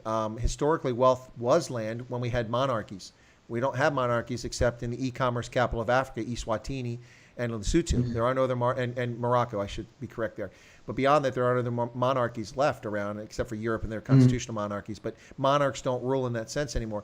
Land is not the sole source of wealth. I mean, look at the paper. You can't eat land. No, you can't eat land. And you can't, in fact, in South Africa, you can't grow squat on 87% of the land. Only 13% of South Africa or 12% of South Africa is fertile land that you can actually grow agriculture on. The rest of you can graze sheep, so have fun with that. You want to raise rooibos or pick rooibos tea, you can do that in the Bosveld, but not much more. So no, I think that's lost. And the narrative, of course, the ANC is telling is that, well, the reason that black Africans are poor is because the whites have stolen all the land. First, the whites haven't stolen all the land. Second, the government owns more land than anybody else in South Africa, just like in Zimbabwe. Third, most of the land isn't even suitable for agriculture, so let's get that away. Fourth, most people that want land in South Africa don't want land to grow a farm. They want a place to put a house down and a place that's theirs. And that's mostly urban claims. So let's get the story straight on land. Let's not lie, ANC, and let's talk about what's really going on. And sixth or fifth, whatever number I was at, land is not the source of wealth. It can be, but in this country, if you own land, you pay taxes. The amount of tax you pay for owning land, I pay a ridiculous amount of taxes for a tiny little plot of land here in a village where it shouldn't cost me anything. But I have the misfortune of being in a town where they wanted a really high quality school, and so they taxed me to death so that I could pay for other people's kids to go to school. I'm not whining about that. My point is that I live in a community where I have a voice. I can go and vote against those people and get those taxes lowered. But it's a high-quality school, and I would rather have talented kids who do critical thinking entering the workforce than these little automatons that the ANC, the EF, the Democrats are turning out in our countries that can't think for themselves. Whew. Yeah. Yep. Just that's a mouthful. Yeah, it is. But Yeah. so anyway, that's kind of where we're at. Quentin says they want to take our houses, not the land. No, they want both. They want to create a narrative. Now, see, here's the thing. Let's here we're gonna do a movie here. We'll do this in Afrikaans. The year is 2050. The ANC passed an amendment to the Constitution in the year 2022 after the great COVID-19 crisis, and then they passed expropriation without compensation. And they said that it would only take it from places that mattered. But within 5 years, all the major agricultural holdings in South Africa have been taken from their owners, whether they were white or black. Any black opponents of the government of the day had their property taken as well. And suddenly they handed it out to poor black Africans. Agricultural productivity took a nosedive. Wealth took a nosedive. Foreign direct investment disappeared overnight in South Africa. It's now the year 2050. And guess what? The reason that 85% of black Africans live in abject poverty and there's only 150,000 whites left in South Africa is because the evil whites and apartheid. Wait a second. How is that possible? You took all the land. You should be rich because you said land was a source of wealth. You lying sack of cock. Yeah. Yeah. Firstly, you just told Zimbabwe's story. Yep. And secondly, in which year did apartheid officially start? 1948 with Verwoerd coming to power in South Africa. Exactly. And when did it end? 1994 officially, but in effect by 92. Yes.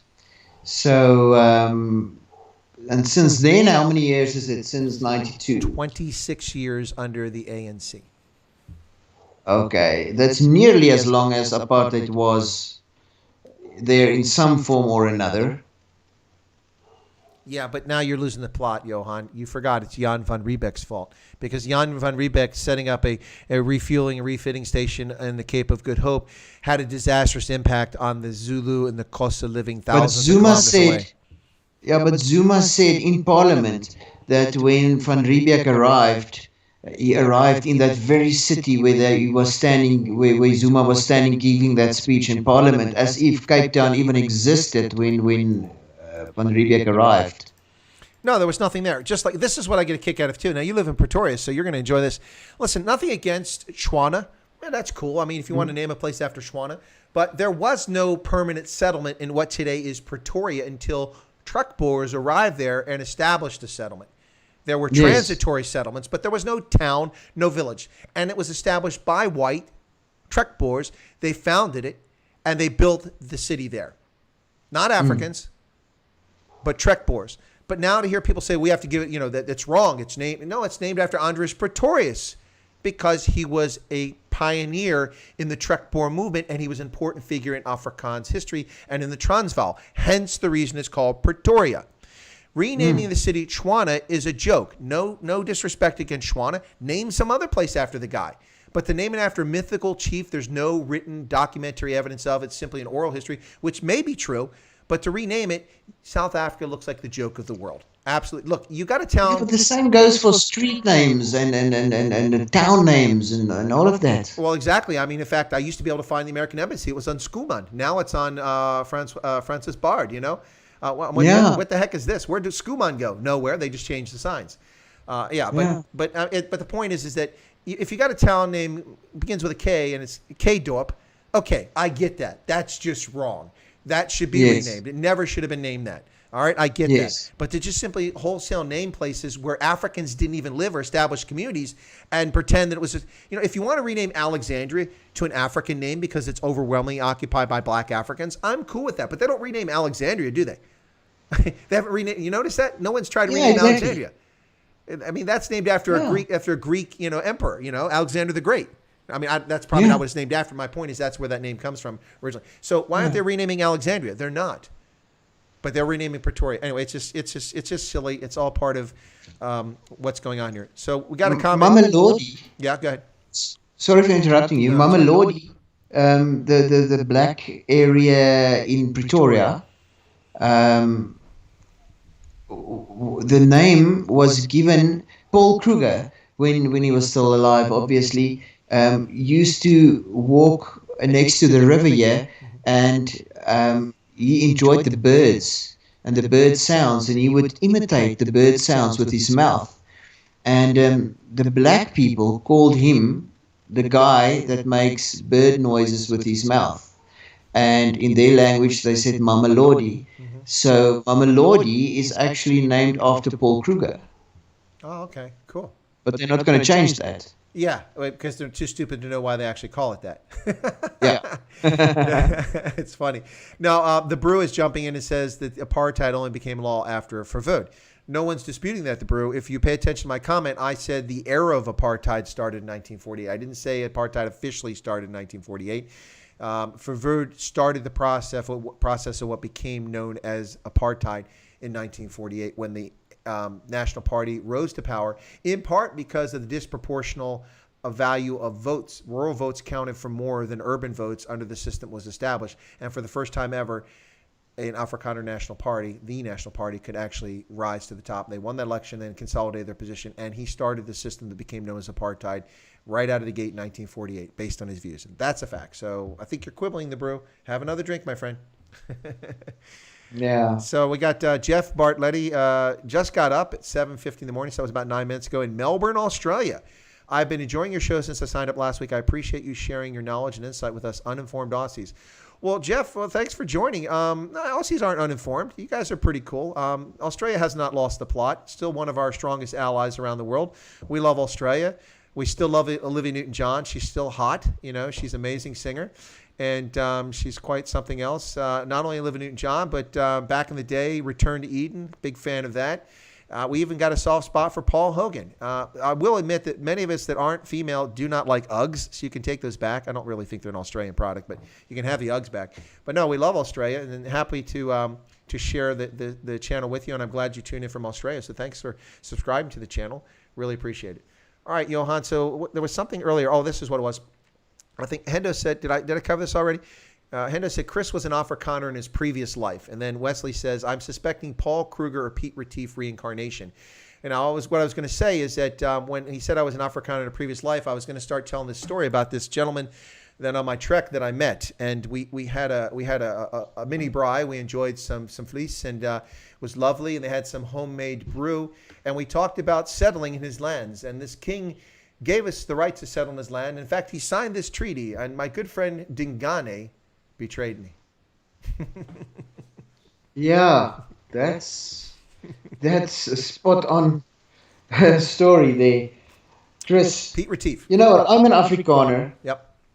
and I live in Africa. Yes, I'm African, but I live here because I choose to live here. I love South Africa. I love Africa. I love the Africanness. I love the smell of the bushveld. I love the people. And when I say that, I mean all the people, all races, because that is what makes Africa Africa. What I hate is when people of whichever race starts blaming other races for things that's not relevant anymore, and that's what's irritating me. No, I got you. It's yeah, and then this side too now. It's just crazy. yeah, and I don't know why. And then the other thing is, what I'm wondering about is when I listen to you and to other channels, other people around the world, spending time on, okay, you do Africa, the whole of Africa, but still you spend a lot of time on the cause of the Afrikaner. And I ask myself why. Why is Afrikaner, why does it even appeal to you at all? There must be something there that's worth talking about, or that's worth spending time on. What's your opinion on what I just said? Well, I have two answers to that. Ronaldo Host has made it clear that the reason I went to Africa was to search for oil, so I must confess that first. And the second thing I must confess is that apparently I'm a plant from the CIA. I'm a false flag operation. That's what I've been told. No, but seriously, I think I've mentioned it before. You probably weren't on the stream, but I think there's some very strong parallels between the Afrikaner people or the Trek Boers and the Afrikaner as a folk, and America. And when I say America, I'm not talking about white America or black America or Asian America, but I'm talking about the mindset of being an American. This sense of independence, this sense of being able to do things on your own, this culture and not to insult Alexandria Ocasio-Cortez, who has difficulty with this metaphor, but to lift yourself up by your bootstraps. That's not possible. You can't do that. It's a metaphor. Wake up, grow up, AOC. To lift yourself up by your bootstraps and to reinvent yourself. Listen, in this country, you can be somebody, you can fail, and you can start all over.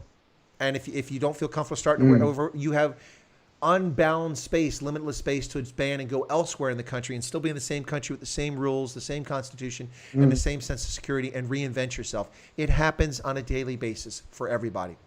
And that's that. Now you can't necessarily do that in South Africa, but throughout the history of the Afrikaans people, you had the sense of pride, the sense of community, the sense of faith. All of those are things that have very strong parallels with America across ethnicities.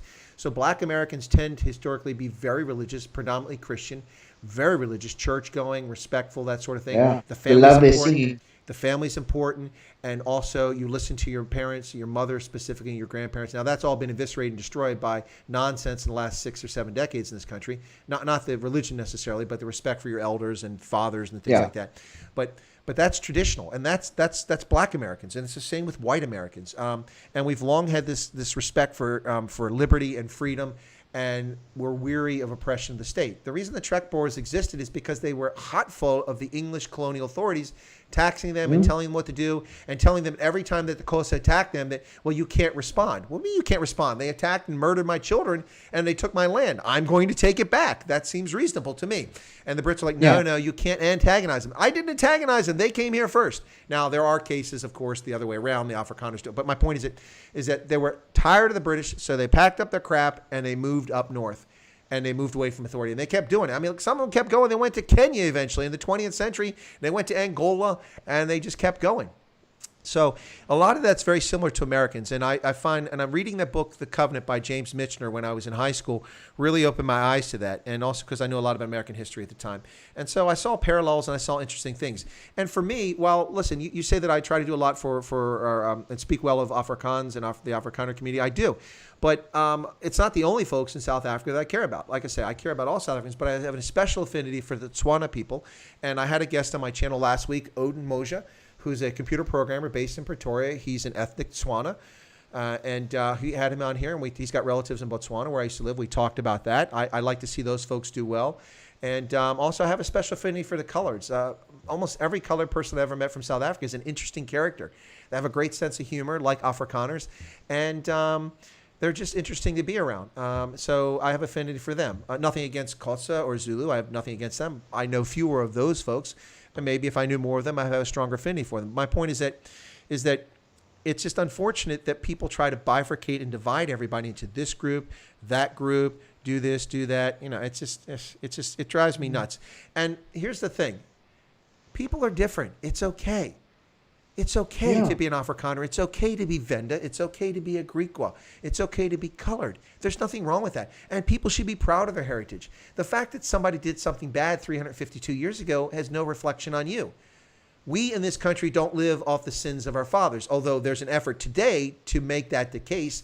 That's nonsense. That's not been the history of America. If that were the mindset of this country, we would be Europeans and we would not have advanced. And Europe would still be centuries behind because we carried their butts into the 21st century, despite their lies. We carried the Europeans with our inventions and our ideas. Yes, we got some stuff from Europe, but take a look at where most of the inventions came from in the 19th and 20th centuries. It came from this country, and mostly because talented Europeans fled their continent where they were stifled, and they came here where their ideas could grow and flourish, and they weren't defined by their parents or their grandparents. They were defined by their own actions.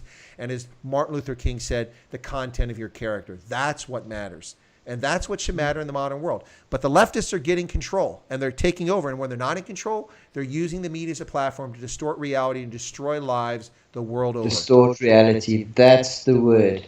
Yep, that's what's going on. That's what's going on. It's really, really frustrating. But Chris, that brings me back to conspiracy theories. Some things are, look, a theory is only a theory when it's a theory.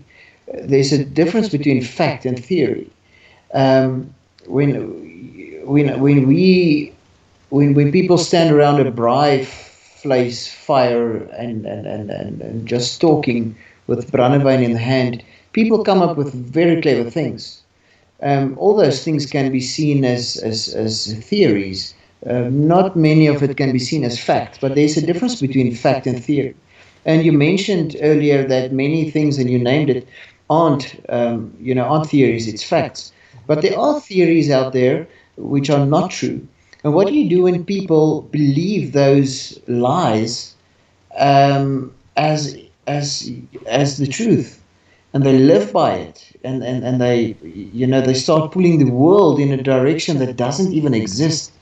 You know what I'm saying? No, and that's I know exactly. Especially now with social media, I see the fake news flying all over. How do you distinguish? For me, I find it quite easy to distinguish, but some people just can't. And I think the I answer. find that I can't even talk to them. No, I think the answer here is that you can't talk to some people because they're simply not interested in talking. They're just interested in yelling at you or shouting at you or calling you names. They're irredeemable. You can't save them. There's nothing. There's no coming back until something happens in their life and they realize how stupid what they're saying is. So I mean, I had some examples earlier because I was talking to someone earlier, and some of the things that people, the points they make, just make no sense if you dig just below the surface. And You it scratch keeps the going in surface. circles. Right, and it couldn't possibly be the case. Like they say, people hate certain things, and then it's like, okay, here you go. Trump is an anti-Semite. Then how do you allow his daughter to convert to Judaism and have his son entered into, or his grandchildren entered into the Jewish faith if he's an anti-Semite? Mm-hmm. Seriously. I mean, that's his progeny. It's his legacy is his grandchildren. Mm-hmm. Why would he tolerate them being Jewish if he's an anti-Semite? It's utter nonsense. Donald Trump is a racist. Then why are all his friends rich black people in New York City? What's that all about? Why does he hang out with those people? It's just, it beggars the nonsense. Trump is a racist, and okay, so why is his cabinet full of black people and senior positions around the government full of black Americans at a higher percentage than even the exalted Barack Obama? Why is that? Probably because Donald Trump hires talent, and there's a lot of good black talent out there, and they were available, and they were willing to go into government. Yeah. So Donald Trump is a racist because this country is falling apart. Well, then why has the wealth gap narrowed? Why was unemployment for black Americans at its lowest level in recorded history under this president in just 3 years after Barack Obama virtually destroyed our economy over the course of 8 years and still blames it on George Bush to this day? And that's just fiction, utter lie. The problem is that people don't think critically, and you have to expose things to people who are willing to listen, and those who are willing to listen don't condescend to, not you and I do, but you can't condescend to them, but you have to put it in terms that just shows the sheer hypocrisy or lunacy of the argument that they're making. So for instance, when someone comes up and tries to spray paint, well, here's a good example. Right now they want to rip down, and they might have done it in the last 3 hours, but earlier they hadn't done it. They want to rip down the statue of the great emancipator. It's a statue in D.C. of Abraham Lincoln standing there, and there's a black man who has been in bondage, and he's looking up and he's rising from bondage. They saw that as Lincoln looking down on the black man. Okay, first off, excuse me, do you have any idea why Lincoln became president? Because he was from the Republican Party. Why did the Republican Party get founded? Oh, because they were racist. No, the Republican Party was founded on a single platform. Not taxes, not national parks, not Social Security, none of that. No. They were founded for the abolition of slavery. And guess who some of their leading founding members were? Free blacks in the North. The Republican Party existed to end slavery, the only reason it existed. And its first person to ever reach the office of president within a decade of its existence was Abraham Lincoln. So why in the world are you tearing a statue down the person whose sole purpose in life was to end slavery? Because they've taken a few letters that he wrote and played fancy with what he wrote and claimed that he didn't want to end slavery because of the path he took. He took a pragmatic path. So for instance, when you hear about, for years I was raised that Lincoln did great things because he had the Emancipation Proclamation, but I was never told about, not right now, Brew wants to call in, not right now, I got Johanna, but I was told growing up in public school that the Emancipation Proclamation freed slaves. True, but it was a partial truth. And at the time, it suited the leftists to tell me that. Now they're telling kids that Lincoln was terrible because he didn't free the slaves. The truth is this. The Emancipation Proclamation was an executive order by the president which freed the slaves in the states in insurrection, in rebellion. Any place that the federal army went that was liberated from the Confederacy, anyone that was in bondage there was suddenly free into perpetuity. They were no longer slaves. Now, they better run in case the Union Army retreated, then the Confederates came back, but they were now free. So the criticism they raise against Abraham Lincoln is he didn't free the slaves because there were slaves in Kentucky, there were slaves in Ohio, there were never slaves in Ohio, by the way, but there were slaves in the eastern states. because slavery was prohibited by law ever since the inception of the state of Ohio and all the states to the west of that. So, by the Northwest Ordinance of 1787. Or 1789, excuse me. Anyway, so what happened was Lincoln did not free the slaves in the entire country. He didn't end the institution of slavery because he was murdered before he got to that. You can't end the institution of slavery in the North, where some people still believed in slavery, but they were in northern states. You would lose those votes and lose midterm elections and lose control of the Congress and potentially lose the election to get reelected. And you need to stay in power. So he freed the slaves in the states that were rebellion because it was not controversial enough. He could get away with it, but it was controversial. He would have ensured that the 13th Amendment, which ended slavery, would have happened in his lifetime had he not been murdered by a Southern sympathizer who hated him because he ended the Confederacy. So they take that and they spin a narrative. And so when people talk about it, I'm like, okay, wait a second.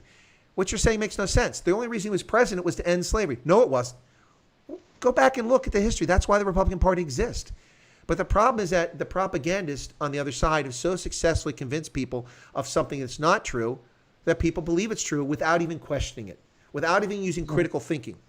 It's just utter nonsense. And it's the same thing in South Africa. The same thing in South Africa. It's just crazy. People believe it as if it's a religion, you know? Well, it is their religion. It is their religion. That's their faith. And in fact, that's true. The leftists in this country, many of them are not people of faith. Their faith, much like the Marxists, is socialism or communism or Bolshevism. That's their faith. That is the deity to whom they pray and kneel down every day. And they think that everyone will be equal as long as they're in charge and they get the fruits and spoils. The rest of us are serfs and peasants. That's what they want. That's not what they say, but that's what they want. Yeah. Anyway. Yeah. Is she back? Over. Sorry about that. Are you still there, Chris? Yeah, no, I'm here. Yeah. No, it's a sad story because now with social media and fake news, I mean, one guy gets an idea and he sends it off as if it's the truth, and people believe it as if it's a religion, and the wave that it causes, whatever the specific topic might be, yes, like it's so dangerous. It's so dangerous. People can't distinguish anymore, and then they start tearing down statues. Burn universities, do whatever they can do, and it's all based on fake, I would say. No, it's distortions, and it's just really sad. What gets me, Johan, is I went to public school. I didn't grow up in any privilege, and I just a public school, and I learned to think. Now, to be fair, I became much better at being a critical thinker by going to university, which expanded my thought. In a university that wasn't infected with socialism yet, at least across the board. I did have some of that I was exposed to. But I actually got a proper education and could think. But today I see these kids in university, and they have no clue. They have no ability to think critically whatsoever. And this is dangerous. These are the people that if they enter medicine will be presented with a series of symptoms, and they'll decide, okay, this is the sickness. And they'll treat the wrong sickness because they don't think about, okay, how did this person become sick? Where did they come from? They're telling me they've got this disease, and these symptoms match that, so I'm going to give this medication. But they don't think through critically and assess what's actually happening here when it's a totally different disease which has similar symptoms. That's the kind of people we get. Or, of course, in South Africa, we'll get the structural engineers who got a 32 on their matric in math, and they're the ones designing your bridges. So have fun driving over those, boys. Yep. But Chris, that makes me think of now, it's so nice to have a conversation this long without talking about COVID-19. But the situation is we have governments imposing lockdown and things like that. Then we have people abiding by it. Then we have other people fighting in courts to end it and to prove government wrong and all those things. And then we have the numbers rising, and then we have people saying, but the numbers are fake, all those things. The thing is, where do you draw the line? I mean, maybe government, or not maybe, but government make mistakes, and many things that they do, courts prove to be illegal and unconstitutional and all of that. That's fine. Challenge them and set this record straight. But the core of the problem is that there is this virus and people must be protected against it. That's why those regulations were imposed. If you now go in courts and fight against it, maybe because government was wrong and did things that was unconstitutional, and the courts say no, okay, life must go on like normal again. Go out, have fun. No need to stay at home. No need to wear a mask anymore. This, that. Decide for yourself. And thousands of people suddenly start dying. Will the people that challenged government in court then take responsibility for those lives? Or will they look at the bigger picture and say, listen here, we can challenge government, but we must make sure that people are still protected? Or is it really just bullshit? Well, okay, there's a couple angles in this. Let me approach it this way. First off, this is not to be callous, but this is just a reality. People were always going to die. It's a question whether the government's actions prevented more people from becoming ill and dying as a consequence of it. My argument is that the government's actions were asinine around the world. I look at the examples of countries that have been successful against this virus, like Taiwan, which has virtually no deaths and infections, a country of 24 million people, just 165 kilometers from the source of this nonsense, mainland China. Yeah. And Taiwan has been very successful. I look at New Zealand, which had a spike in cases. It got to 1,800 cases and 28 deaths, but they closed their borders and shut the country down and didn't let anybody come in. So unless birds are flying over top and defecating on you and dropping the virus on you, you're not going to get it once you contain it. And they did. They lost some people, but a small number, and they contained it. 1,800 plus were infected. It actually rose higher than that. Namibia is also a good example. Namibia is another good example. Nobody lives in Namibia, so it's easy to shut the borders down and keep people out. Yeah. It's a huge country with 2.6 million people. Botswana should be as successful, and they've been nearly as successful, but because they're so close to South Africa, where most of their people live, around Gaborone and Ramotso and places like that, you got some of that spillover effect. But by shutting its borders down, they've been very successful too, and they have less than 100 cases there and only one death. Namibia has had 0 deaths and just a few hundred cases. So those are examples of countries done very well. And they have not. Now, Botswana and Namibia had serious lockdowns, but Taiwan did not. New Zealand had a lockdown coming into the country, but inside the country, they didn't take the same measures that other countries have. So you have to ask the question, was the government successful in preventing cases? Now, that's the argument that leftists are making, and also people on the right are making about, actions of this, that, and the other. And the bottom line is that the whole thing is just broken.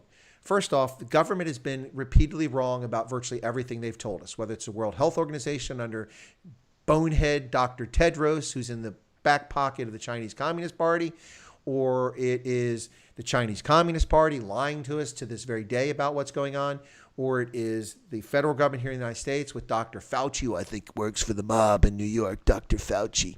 But anyway, whether it's him, or it is my governor in the state here, or it's Mayor de Blasio in New York, or his governor, Andrew Cuomo.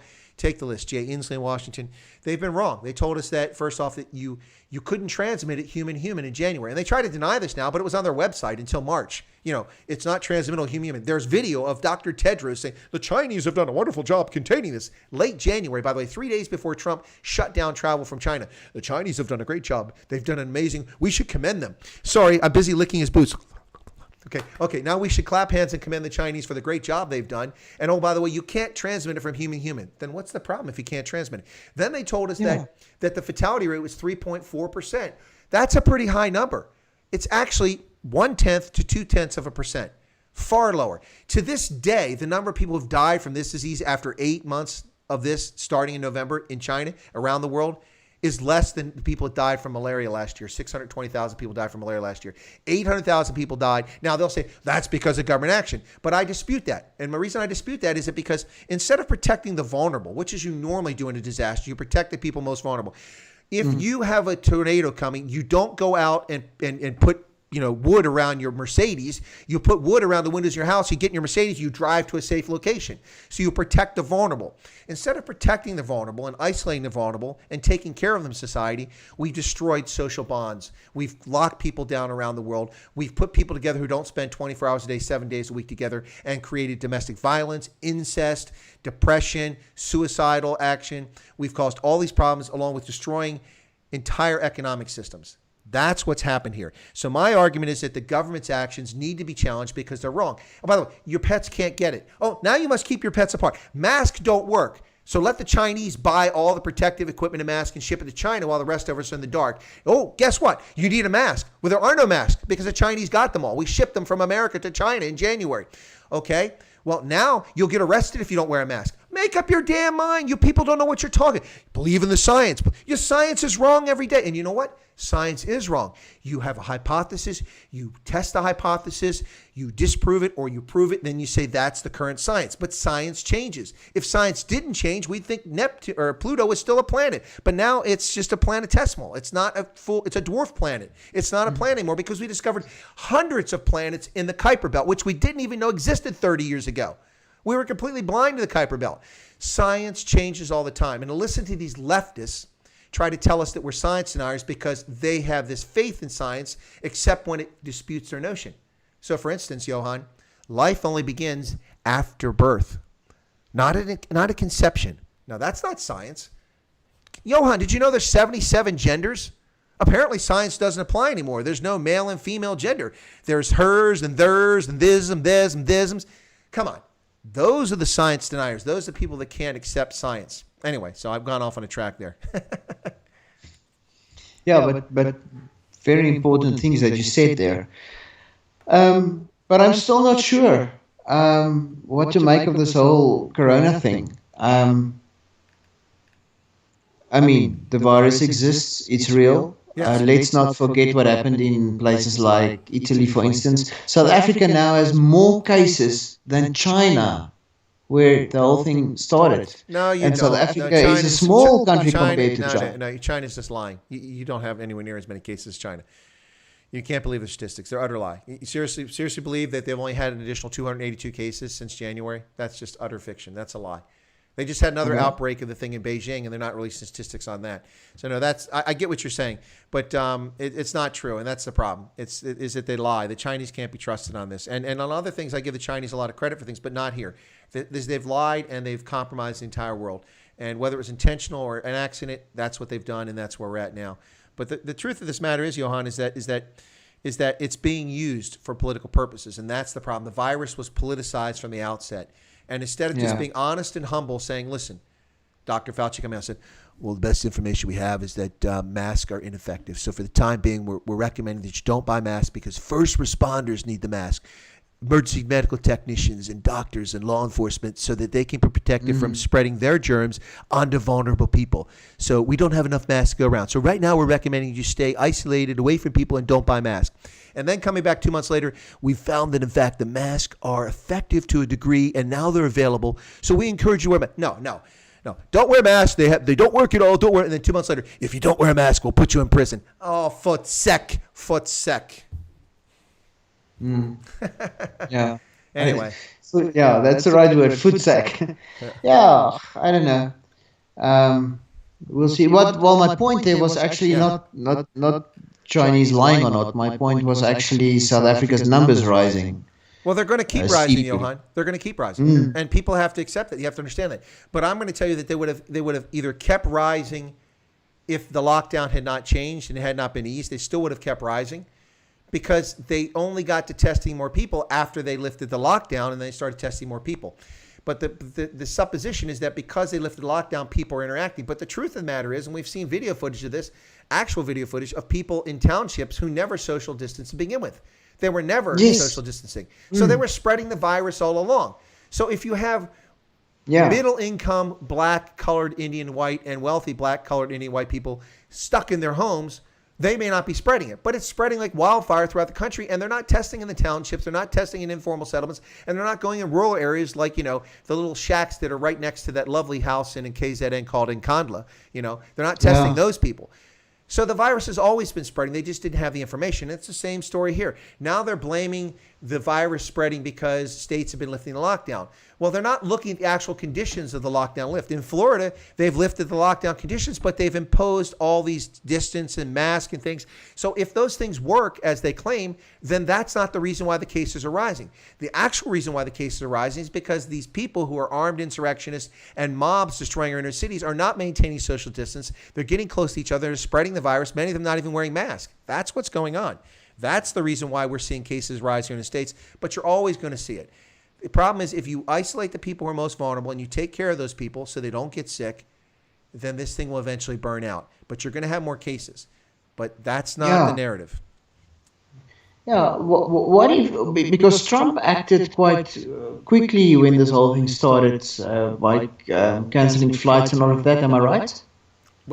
Yeah, okay, January 31st, Donald Trump canceled flights from China for Chinese nationals. Now, he gets criticized for being a racist and xenophobe. And first off, you can't be a racist against Chinese. That's a nationality. It's not a race. If you want to argue Asians are a race, okay, Asians are a race. So first off, not racist. Xenophobic, no. He didn't close the country to everybody else, and he only closed it to Chinese nationals coming from China. Not Chinese nationals who live in the UK. They could still come here, or live in Latin America. They could still come here. So first off, those are lies. But he did that, and he was attacked for being alarmist. Now, this was a few days after Tedros said that it wasn't danger, and the Chinese are effective. And he shuts it down based on the intelligence he had. And he was attacked as a xenophobe and a racist. And then a month later, he's attacked because he was too slow in responding by the same people who called him a racist and xenophobe and said he overreacted a month prior. And they completely forget because it doesn't fit their narrative. It's just utter nonsense. Donald Trump is going to win this election unless these people are successful in their armed insurrection and leave our cities in utter chaos, or the mail-in voter fraud is able to succeed. Right now, there's an effort to stop that. Christian calls me a Karen. You know what? Piss off, Christian. I tolerate your trolling for some times, but you're not going to sit here and call me that. You don't know jack about the world. You're just being a troll. And, I tolerate your trolling because, it's a chance to talk about points. But if you're just going to call me names, piss off, Footsec. You don't need to be here. Chris, I want to ask you, what would have happened if South Africa closed our borders the same time when Trump the first time cancelled the Chinese national flights? I think that if with that, what if South Africa stayed in level 5 lockdown, say for 2 months? I'm just exaggerating here to make a point. I think if the borders were closed right in the beginning, obviously the virus hopefully wouldn't have got here in the first place. Secondly, say the virus did get here like it did, don't you think that a full-on lockdown, extended lockdown would have helped? Well, I think the issue. Look, I know that there's the problem with hungry people and the problems surrounding a full-on lockdown. But I'm just trying to make a point here, or get your opinion on this point. No, absolutely. So if South Africa had done it by the 31st of January, I don't know if it would have been successful because I don't know when it got in the country. So, for instance, our first recorded case in the United States was around the 21st of January or something like that in Seattle. That was like the first case we confirmed was COVID-19. Of course, we didn't have the RNA until after the Chinese mapped the RNA on the 3rd of January.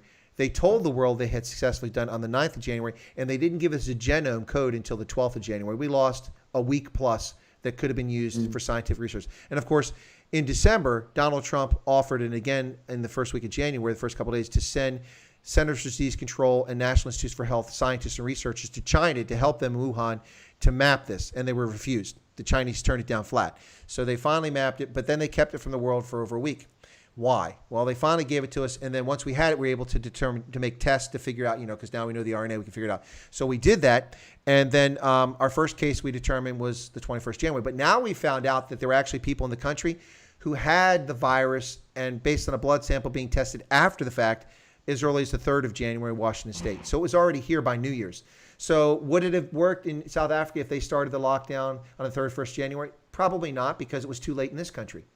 It should have been done in November when the Chinese were hiding and covering this up before anyone got out. But the problem is this: China is so interconnected to the world economy now, and they own virtually the entire textile industry in Italy, which is a shocker for those who buy Manolo bags and things like that. They think it comes from Italians. No, it's Chinese working in Italy now, which is shocking. When I lived in Italy, it was all Italians doing that, or Eastern Europeans, not Chinese. But the Chinese travel back and forth from Chinese coast to Italy all the time, and they brought it with them. Those who went out of Wuhan infected others around the country. Those around the country got on planes and flew to Europe and took it with them. Once it was in Europe, people got on planes traveling back and forth to Africa and brought it. We don't know the date that happened. So shutting down the border could have been effective if the border had been shut down properly.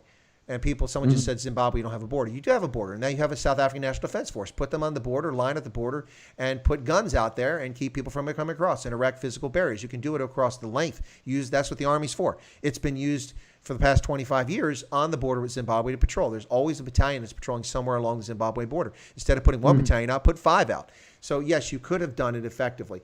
But we don't know the date. So would it have stopped it? I don't know what would have stopped it. But what would have stopped it is an approach that the Nigerians used against Ebola in 2013, 2014. The moment that somebody flew into the country and they were identified with Ebola, full stop, emergency deployment of teams with the proper gear and the testing equipment, contact tracing, everybody they met, everywhere they went, you followed around, you isolate all those people. But isn't that what they tried with the COVID-19 and it didn't work? No, they didn't try that. They told us they tried that, but they didn't do it. Okay. Or too late. They waited too late and they didn't do it. They didn't do it. Yeah, and that's what happened. So, so I don't know. But it would have definitely had an impact on it getting around. But the problem is this. People are like water, especially in townships. But I'm not just picking on the townships. I mean, that's cities all over Africa too and all over the world. It's hard to keep people apart. And I'm not even talking about people going hungry and stuff like that. The reality is if this virus is out there, it's going to infect people, and we don't even know if it's seasonal. Maybe it'll come back next season. But you're in a different season now than we are, and you've got it rising there, and we've got it rising here. So it doesn't seem to be a seasonal thing. What it does seem to be is this: highly infectious and easy to catch. But for 80% of the people who catch it, you don't even know you got it, or you barely notice. It's the 20% who have underlying conditions that affect their immune system that we have to worry about. And those are the people who should be protected, and those people should be focused on, not destroying the world's economy and not destroying governance. And all these people sitting around idle with nothing to do other than abuse each other and yell and be angry, this all contributed to what's happening here in the United States now. People were frustrated and had enough. And then those who were prepared to do this took over. And that's what they did. And that's what's going on. It's crazy. Yeah. Okay. So an extended level 5 lockdown, I think would have helped to flatten the curve if we ignore all the other problems that a full-on lockdown brings with it. But it definitely wouldn't have stopped the virus because the virus is there and it will never disappear. It will also always be there. Only future will tell what the result will be, but the virus will be there. Well, now I'm not in the medical field, but I've worked a lot with the medical field in programs I've run in Africa, HIV, tuberculosis, malaria, Ebola research. And as a layperson who works with that and exposed to a lot of it, and also somebody that's followed epidemiology for over 30 years, I like to compare COVID-19 to tuberculosis. They're not the same, but tuberculosis is highly infectious, and it kills 1.5 million people every year. COVID-19 is highly infectious, and it's killed, 450,000 people, maybe 500,000 people now, after 8 months. So at this pace, it's not even going to reach what tuberculosis kills in a normal year. We don't destroy the world. We take the people who are sick, we isolate them, they wear masks so they don't spread through droplets on us, and we protect the vulnerable. Yeah. Now, that seems to be a much more sensible approach to me, and probably is one we should have taken with COVID-19. But we've gone the opposite way, and now we've created more problems than we ever had, which is what I predicted. And for people who don't believe me, go back and watch my earlier videos about COVID-19. You'll see I said these things then. It's all there. I haven't taken any videos down, and I won't, because I have no reason to take them down. Yeah. Well, that's the era that we are living in. And 50 years from now, we'll be looking back. I mean, 20 years ago, the Twin Towers was the main news and the main... I remember I was flying to Taiwan. Yeah. This is actually an interesting story, but which flu was it? Because there was the bird flu and there was H1N1? Yeah. But this was roughly 2000, 2001 there. Yeah, which flu was it? Yeah, you're right, H1N1, eh? Yeah, I think that was it. Anyway, yeah, but we didn't know about it. We flew to Taiwan via Hong Kong, and we were there, and people were wearing masks, and on TV, they were talking about this virus all the time, but we didn't understand Chinese, so we were there, and we had no clue. We were not wearing masks, and we had no clue what was going on around us. We thought that people in Taiwan just wear masks, you know. But actually, it was a situation similar to what we're experiencing now. And luckily, we didn't get sick. Yeah. And that was before WhatsApp. So the news didn't travel as fast as it does nowadays. That was before even YouTube, eh? Yeah, and Facebook. Can you imagine? Yeah. Yes, those were the days. Can you imagine all this if this was happening before '94, when only government was online and universities were online, and Yeah. nobody had mobile phones, and we were all just forced to lockdown?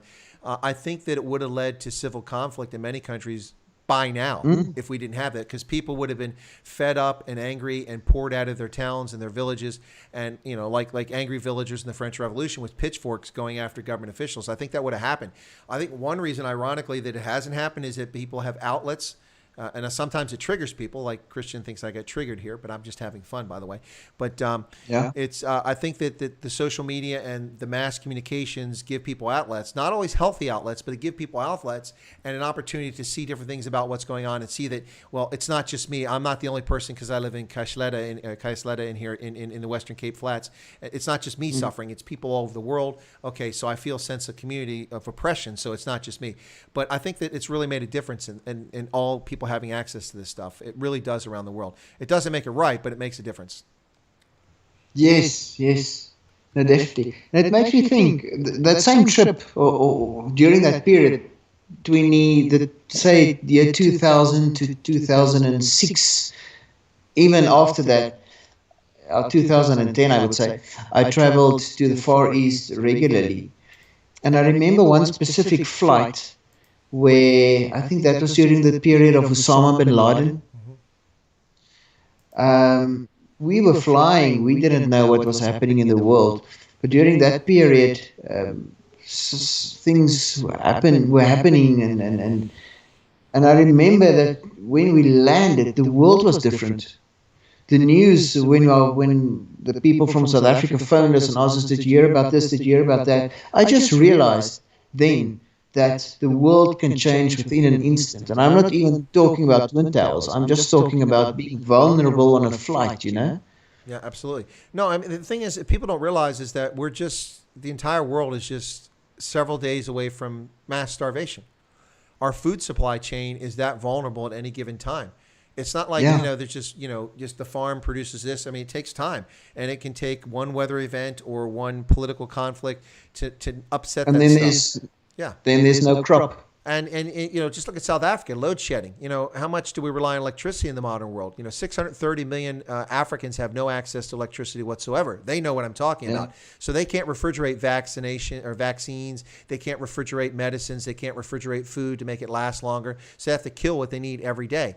How much productivity is lost by going out and preparing food every day that you can't store for a few days or a week? And that compounds over every aspect of life. We're so vulnerable.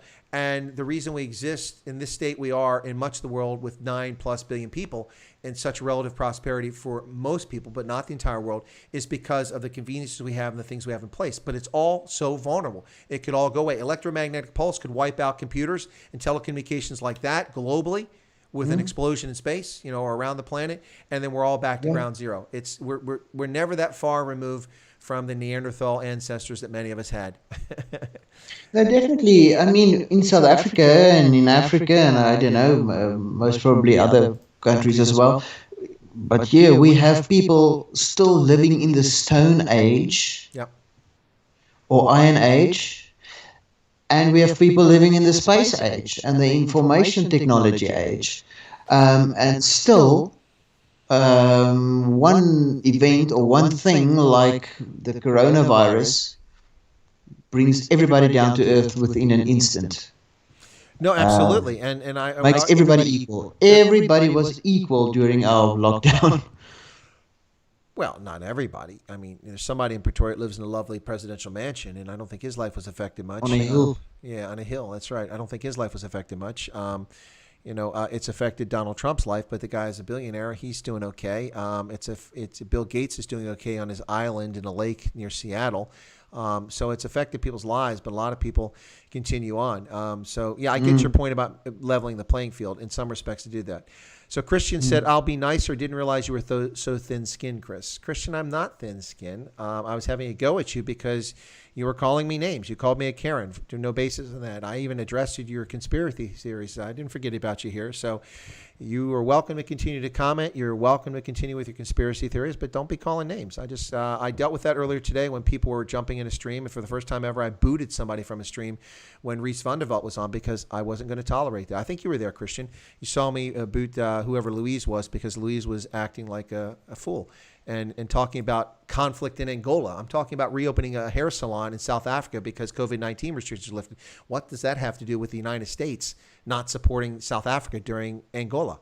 Which is an entirely accurate story anyway. There's a very complicated and twisted history there, but that was just pure trolling. And you calling me a name was unnecessary. Why are you calling me a Karen? Because I got excited because I'm talking about things? If you think that's excited, you haven't seen me excited. Trust me. Nobody has seen me excited. Nobody has seen me angry on any of my streams yet. Everything I've done has been Yet? pretty What do you mean by yet? Well, I'll tell you what, man. If the people try to destroy things on the 4th of July, I'm going to be up in arms. Yeah. I'm tired of this nonsense. Hey, we saw you angry. We Yeah. saw you angry once Where was that?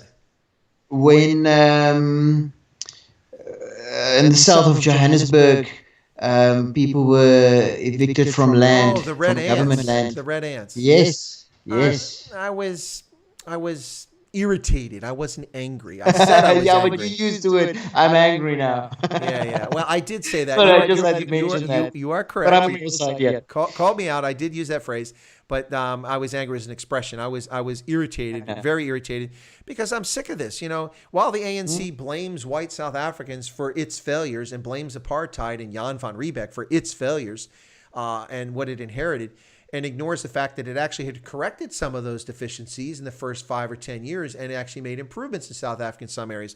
But then they've regressed because they've been sick and drunk on stealing for the last 15 years instead of governing. If they continued on the path they were on, it wouldn't have got there quickly, but they would have improved things for everybody eventually. But they abandoned that path in order to pilfer from the state and pilfer. So to blame white people for that, and then they themselves talk about expropriation without compensation. But when it comes to land that belongs to the government, in other words, to the ANC, they treat it as their own land. They don't tolerate people setting up informal settlements on that. They hire a thuggish BEE black-owned company to come out and beat people with sticks like they're freaking a police during apartheid in Soweto in 1985 or in Sharpeville in 1960. Now, I'm not picking the police. I'm just making an example, a comparison that people can understand. My point is that they beat these people physically and rob them. And they're allowed to do it by the Johannesburg Metro Police. What the hell is that nonsense? And then the ANC has the audacity to say the reason you're poor is because of apartheid. No, the reason you're poor is because the house that you lived in for 8 years on government land because you couldn't buy land because of the government's land policies or because you didn't have the money because of the policies that keep you down economically. You built a structure or an informal structure here. You lived there for 7 years. You had a small business, a tuck shop, and then a bunch of thugs, black thugs, supported by a black government, supported by black police, came in and beat the living bejesus out of you, robbed you, put you in handcuffs, and locked you up in a jail where you're exposed to COVID-19 in the midst of a COVID-19 lockdown in which the Minister of Injustice, Rodney Lamola, says that no one can be evicted. You evict people. That's what I was angry about. And I was Yes. and the hypocrisy of this to lie about what's going on in South Africa and the stupidity of millions of South Africa of all, because white people vote for the ANC too. By the way, folks, the people that don't know that, lots of white people vote for the ANC. They're just as stupid as the other people who vote for the ANC.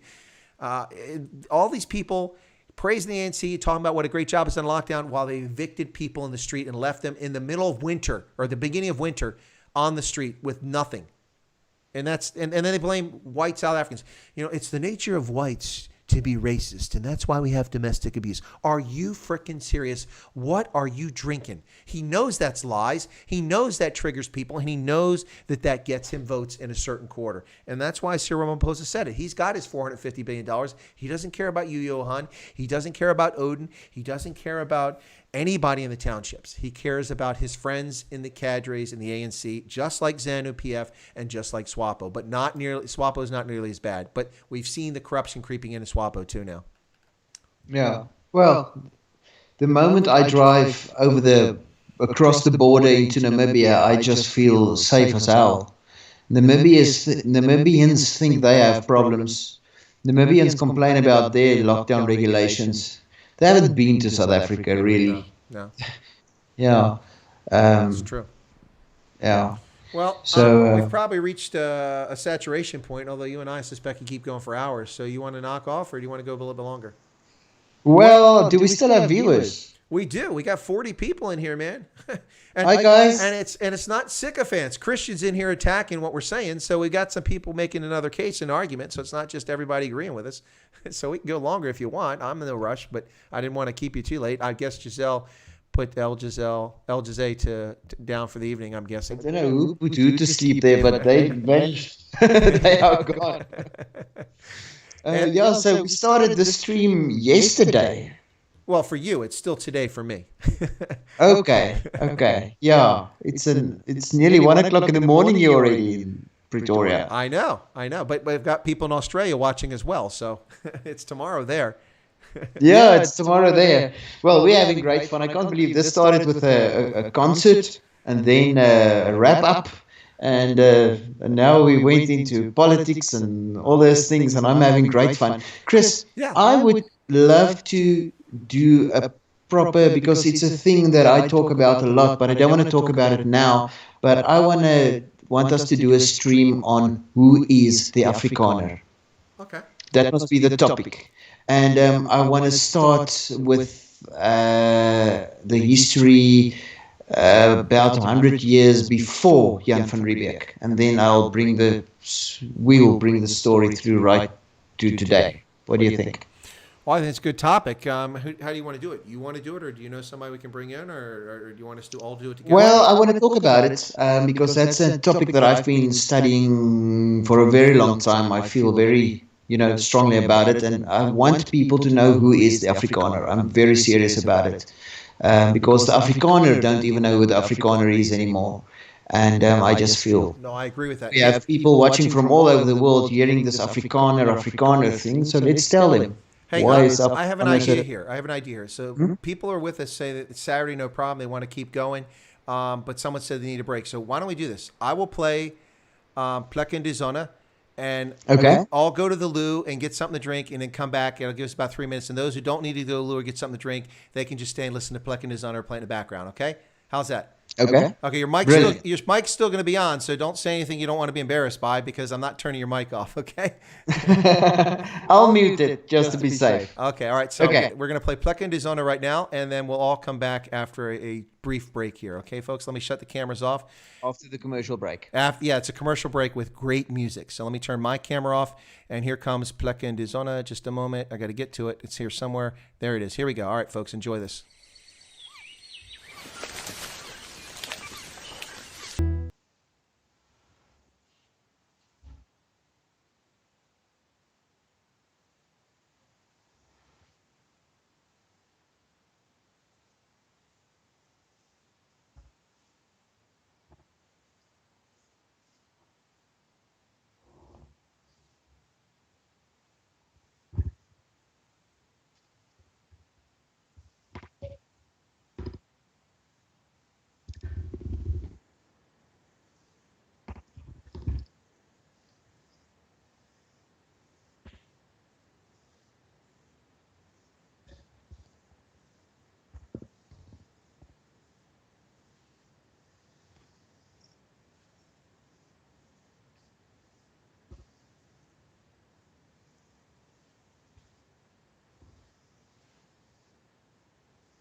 Oh, my mic is off. Okay. Oh, okay. Sorry about that, folks. Thanks for tuning in. Start over. No, it's okay. It'll only take a minute or so. So you're listening to Indaba Africa on what is now the marathon session on a Friday night / Saturday morning / I think it's Sunday in Australia. This is Chris Wyatt on Chris Wyatt Africa. Thanks for, it's no longer muted, folks. Should be catching up. Sorry about that.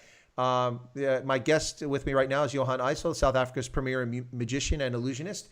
But we've not been talking about that topic. What we've been talking about is Jezelle and her career. And why am I just got a text message from you. Why is that coming in? That's weird. From me. Oh, it came from you. Okay, yeah. So Johan, I sent it a while ago and it only went through now. Internet, you got to love it. So what we're talking about is we're talking politics at this hour. If it's Friday night here in the U.S., is it Friday or Saturday? Saturday, excuse me. Saturday. Yeah, sorry. Got my days mixed up. Saturday night here in the U.S., Sunday morning already in South Africa, and I think Sunday or Monday in Australia. I'm confused, not sure which day it is. But Johan and I are talking politics for the last bit of time. Thanks for sticking with us. Those who've been with us, those just popping in, feel free to jump in and ask some questions. Gareth says, is this the 24-hour stream? I thought you'd get a better co-host. Oh, that's not nice. You talking to Johan or me? Okay, so we're back in a second here. My new name said, I've traced my heritage on my aunt's family back to Holland in 1500. That's pretty cool. I also have Dutch ancestors. My ancestors found in New Amsterdam, or known as New York these days. And one of my ancestors was Peter Claes Claesen, and he is from the Netherlands, from Middelburg, and was married into a family from Sweden, from Kalmar, because that was a part of the Hanseatic League, as was Middelburg. And so my ancestry goes back to the year 562 in Sweden, according to documented history, on that side of my family. That's on the paternal side. So I also have Dutch ancestry, but it goes way back. No Dutch ancestors after New Amsterdam was founded. So anyway, so Johan, we're back. What do you got to say? Did you get something to drink? Well, no, it's still quite cold in Pretoria, so my seat was the warmest place, so I just stayed right here. Gareth said, I said prettier. Don't insult Johan. Oh. I guess I think he wanted Jezelle back. That's what it was. Yeah, just like it. Yeah, it's always nice to have Jezelle on, eh? But she must talk more. She must. But then you and I talk over her, so we have to stop that. Yeah. Well, I do, so I apologize. But I want her to sing more, man, because she's got this beautiful voice. Really, when I met her, she was singing songs like Time to Say Goodbye and all those timeless classics and vocally challenging songs. And the stuff that she does now isn't that challenging, though she's got the ability to do it. So I really, want her to do that again. But anyway, that's just me for now. Chris, I sent you a song. Did you see it in the Skype? That's what that was. Is that a video?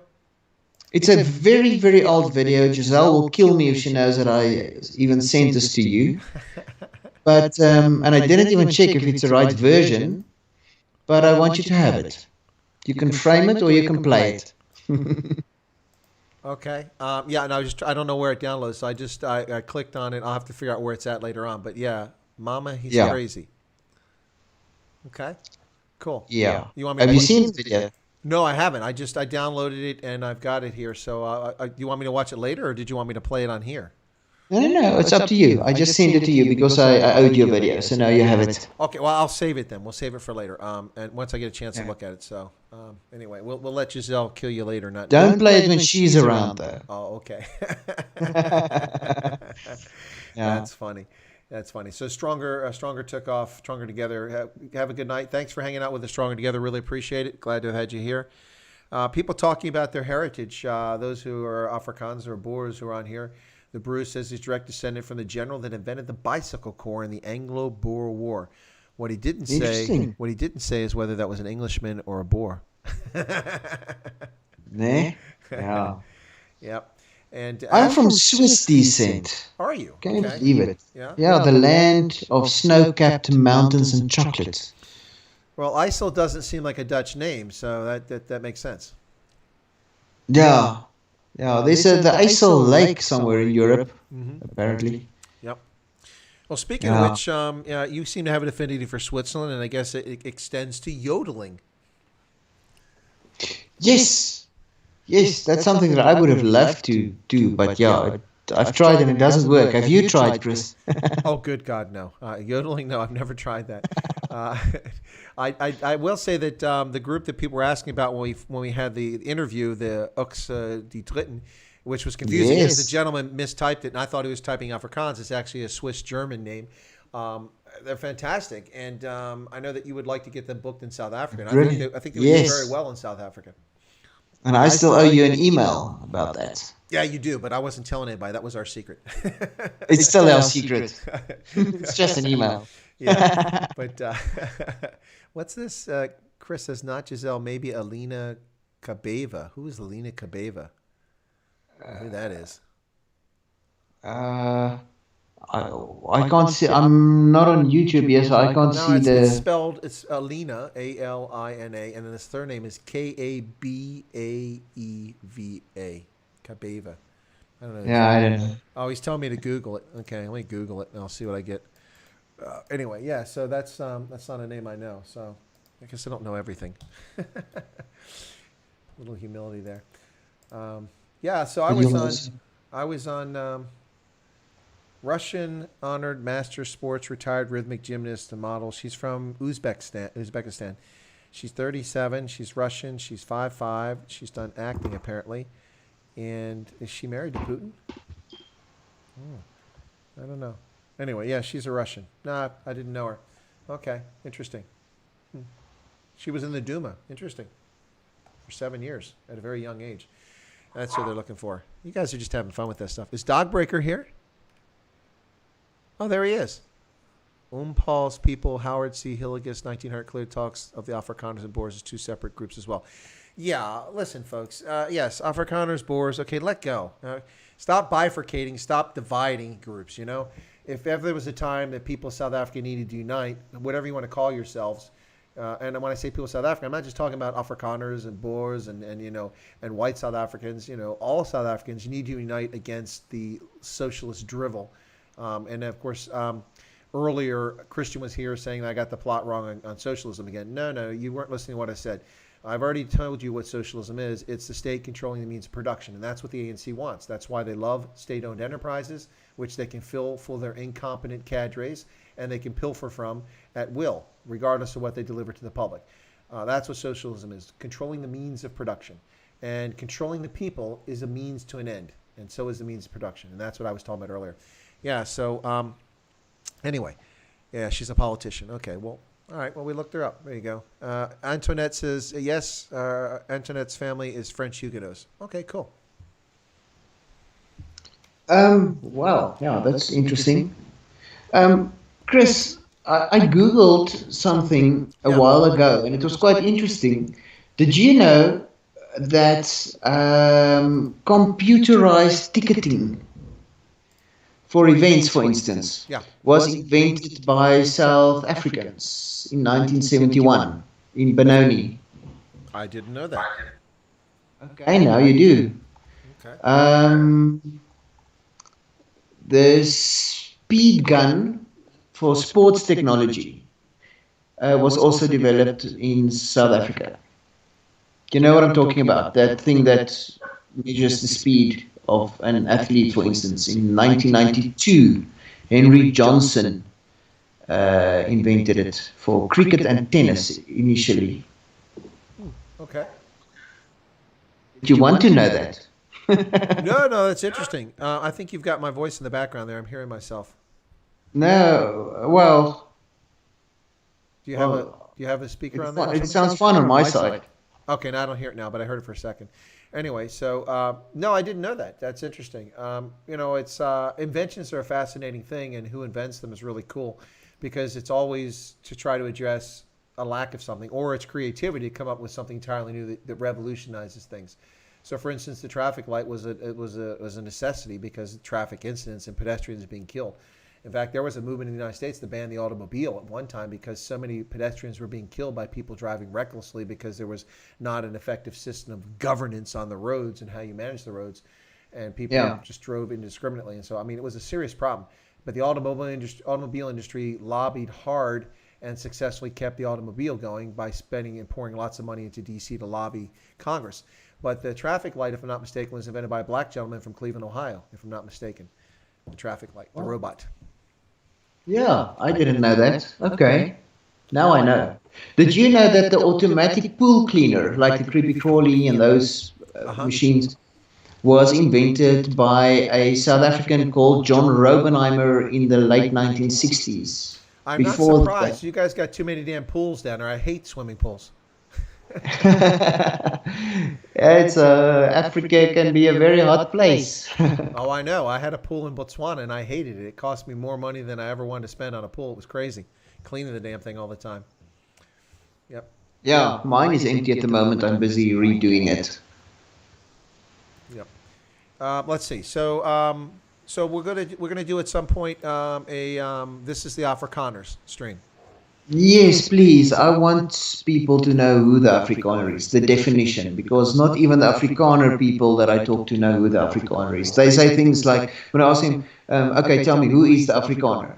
They will say things like, if you speak Afrikaans, you're an Afrikaner. But it's not true.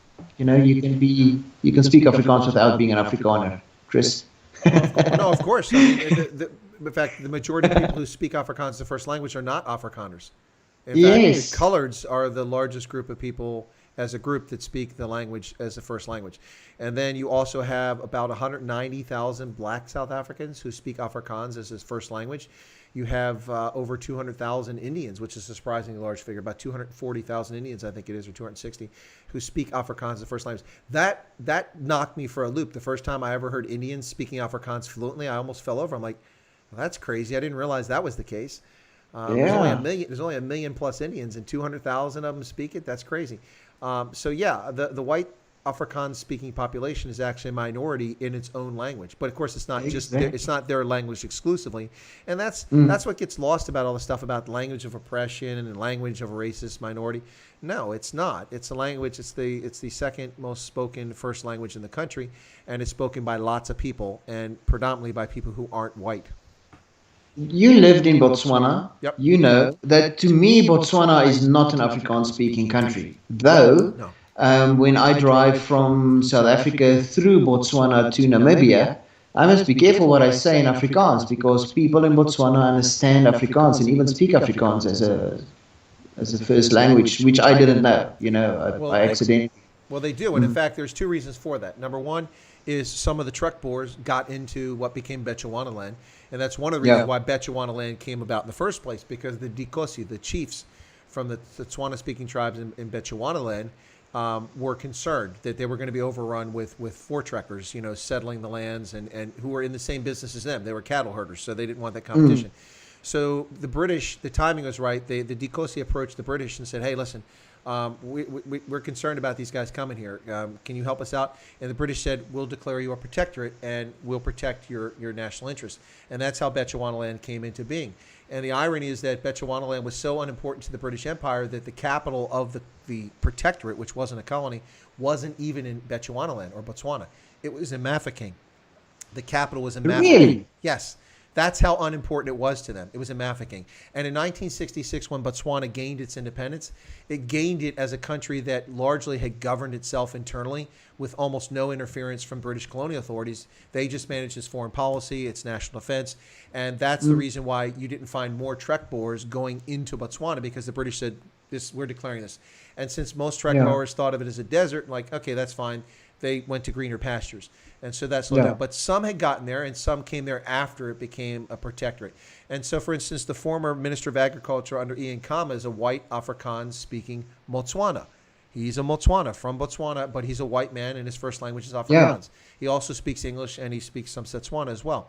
And then, of course, you have in the southern part of Botswana, bordering the Northern Cape, a significant number of coloreds who live in Botswana, who, of course, come from South Africa from the mixing, and they're part of coloreds. And, of course, they bring Afrikaans with them. So that's one reason why when you drive through Botswana and you go past Jwaneng to go around the Kalahari, that area down there has a significant population of coloreds from South Africa who became part of Botswana at some point. And they have kin on both sides of the border, so they cross back and forth, which also creates a problem for the Botswana Defense Force because some of them are involved in stealing animals, poaching, not to kill them, but to capture them live, to ship them to China and to zoos around the world illegally.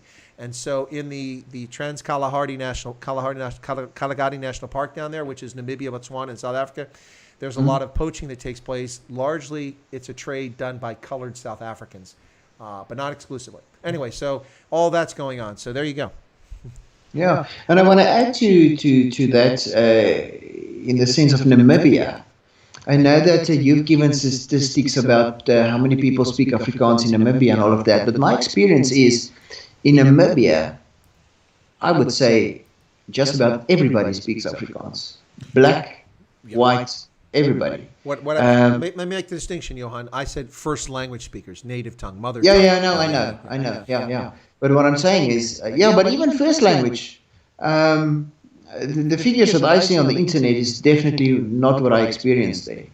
Obviously, if you are Oshibambu, then that's your first language. And if you are Herero, then Herero is your first language. I understand that. But when I walk into any shop in Namibia, I speak Afrikaans and they answer me in Afrikaans. And when I speak English, they just look at me most of the time. Really. They prefer Afrikaans. Afrikaans is the language there. Although Afrikaans is not an official language there at all. No, no, no. English is the only official language now. But what I think is funny too is, and a lot of people don't realize, is that you could walk, especially at Luderitz or Swakopmund or Windhoek, but not just exclusive there. You can walk anywhere and speak German, and people understand you. Yes, yes, yeah, and it's in the southern. It's in southern Africa. You know, it feels wrong, but if you walk into if you walk down the main road in Swakopmund, I mean, it feels as German as can be. I mean, the architecture and everything. So yeah, that feels right.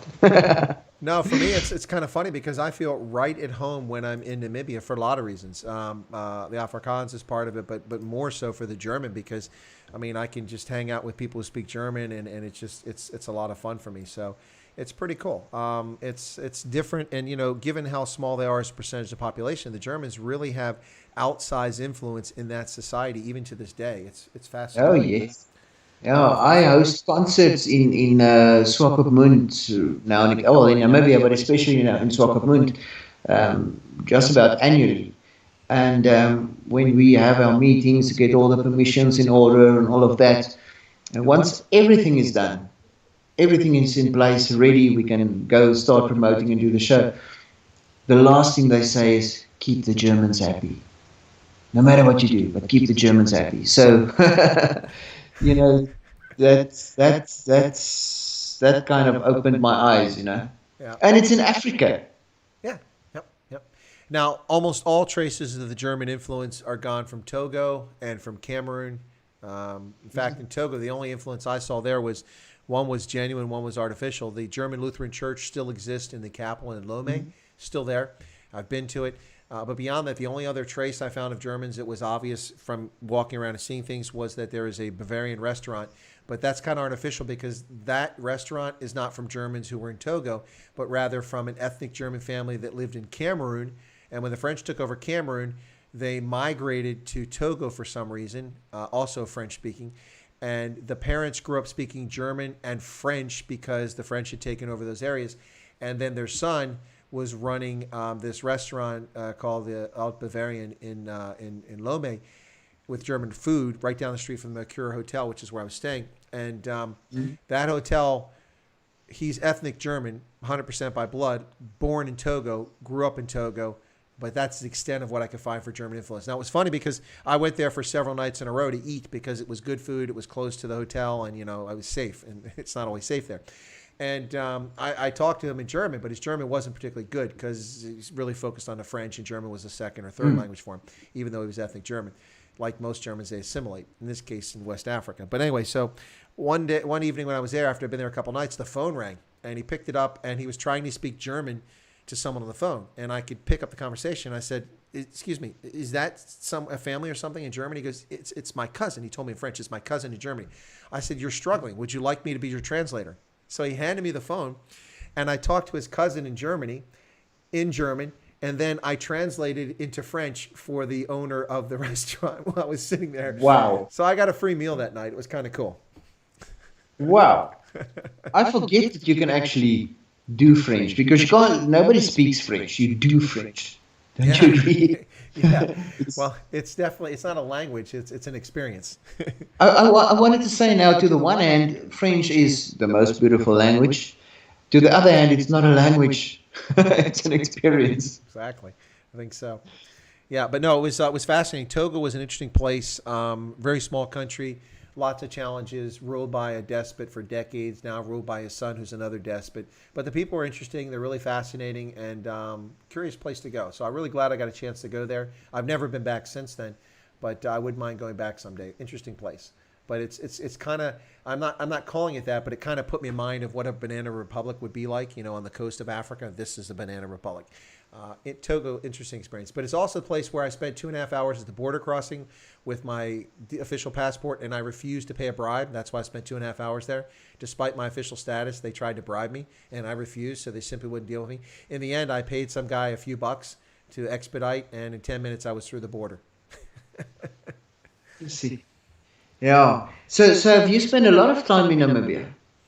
Not a lot of time, but I've been there a few times. So I've been there, I think, 4 or 5 times total. The places I know best, of course, are Windhoek, Swakopmund, and Walvis Bay. But really, mostly Swakopmund and Windhoek. I've never been to Luderitz or Etosha. I'd really like to go to Etosha or the Orange River, the canyons down in the south. I'd like to check that out sometime. It's beautiful. Yeah, the Fish River Canyon also. Yeah, Fish River Canyon. I'm sorry. Yeah. And yeah, which is the second largest canyon in the world.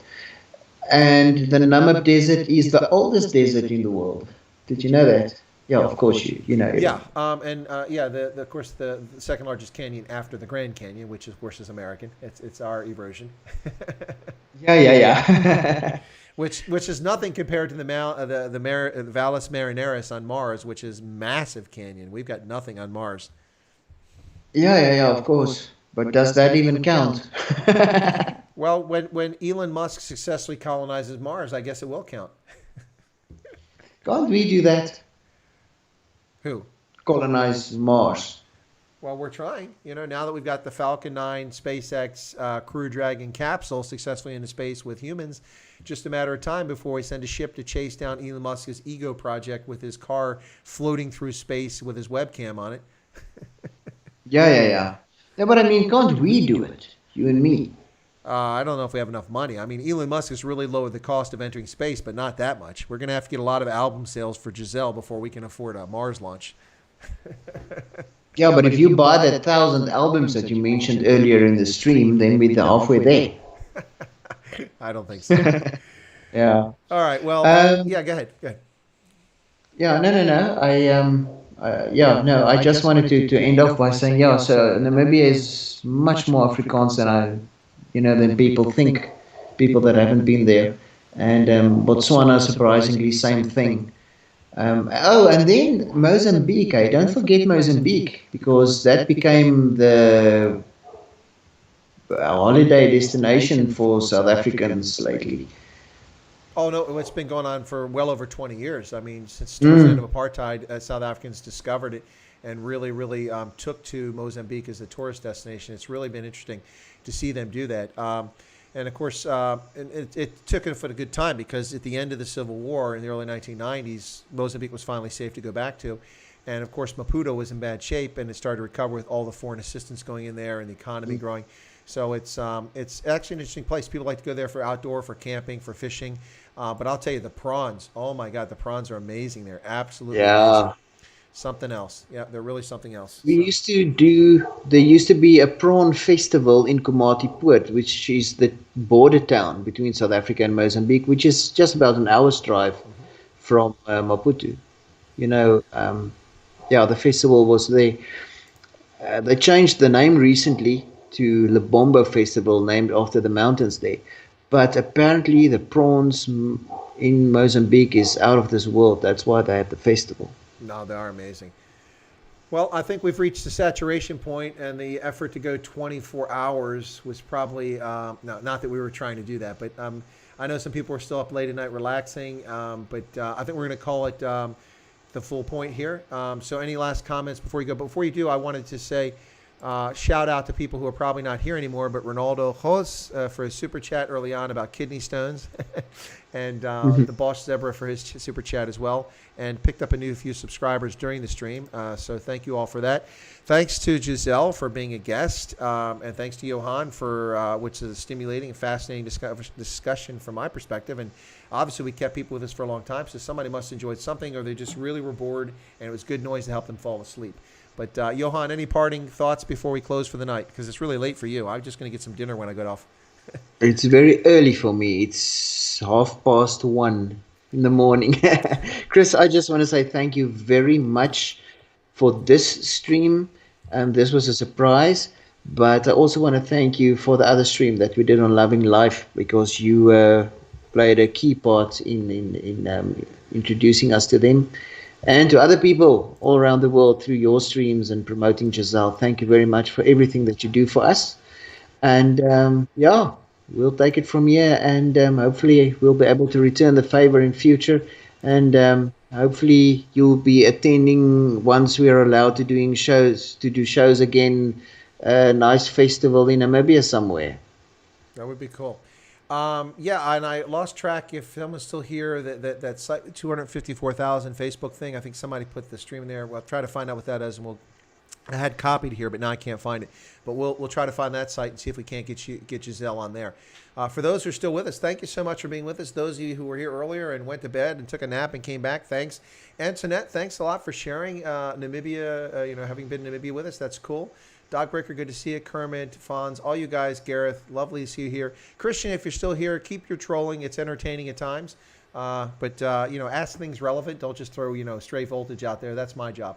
Anyway, so Johan, thanks so much. I'm not going to close with a song. We've already done. I already get my 2 notifications about a copyright claim as soon as I get off the air, and I'll deal with those. So I don't want to do a third one. That'll make more work for me. But anyway, so thanks a lot. Ladies and gentlemen, you've been watching Indaba Africa on the Chris White Africa channel, and I thank you all for tuning in and for your patience and sticking with us for a long time here tonight. This was just supposed to be an hour. Yes, I know. I always say that, but this was really just going to be an hour tonight. But it's been a lot of fun. It's a Saturday night. Why not? What the heck? And so we've enjoyed the conversation. Thanks to Jezelle. Brief appearance by El Jose, who stole the show, and to Johan, of course. And it's been a long day, starting off with Reese van der Walt on the channel. For my Saturday show, we talked about small businesses reopening in South Africa and under COVID-19. And then I was on germ warfare, and that went for about an hour and a half. And then later watched Jezelle and Johan on Loving Life. And also I watched Ronaldo Hose. So that was a pretty complicated multitasking time there. And then came on here, and Ronaldo came on. So thank you, Ronaldo, for being on the show. Really enjoyed you being on here. And thank you for the super chat. And Bosch Zebra, thank you for super chat. And Johan, thank you so much. We've been at this for a long time now, so it looks like it's been our show tonight. So thanks for that. Ladies and gentlemen, God bless. Have a good Sunday. Be safe wherever you find yourself. And thank you so much for your patronage of the channel, for tuning in. Share the channel with your friends. Share the channel with your family. Share the channel with your foes. If you want to trigger people that don't like reality, tune them into this channel, and we'll see what happens. All right. God bless it. Everyone take care. Hang on to the channel, Johan. I'll chat with you in just a moment once I get off, okay? Ciao, everybody.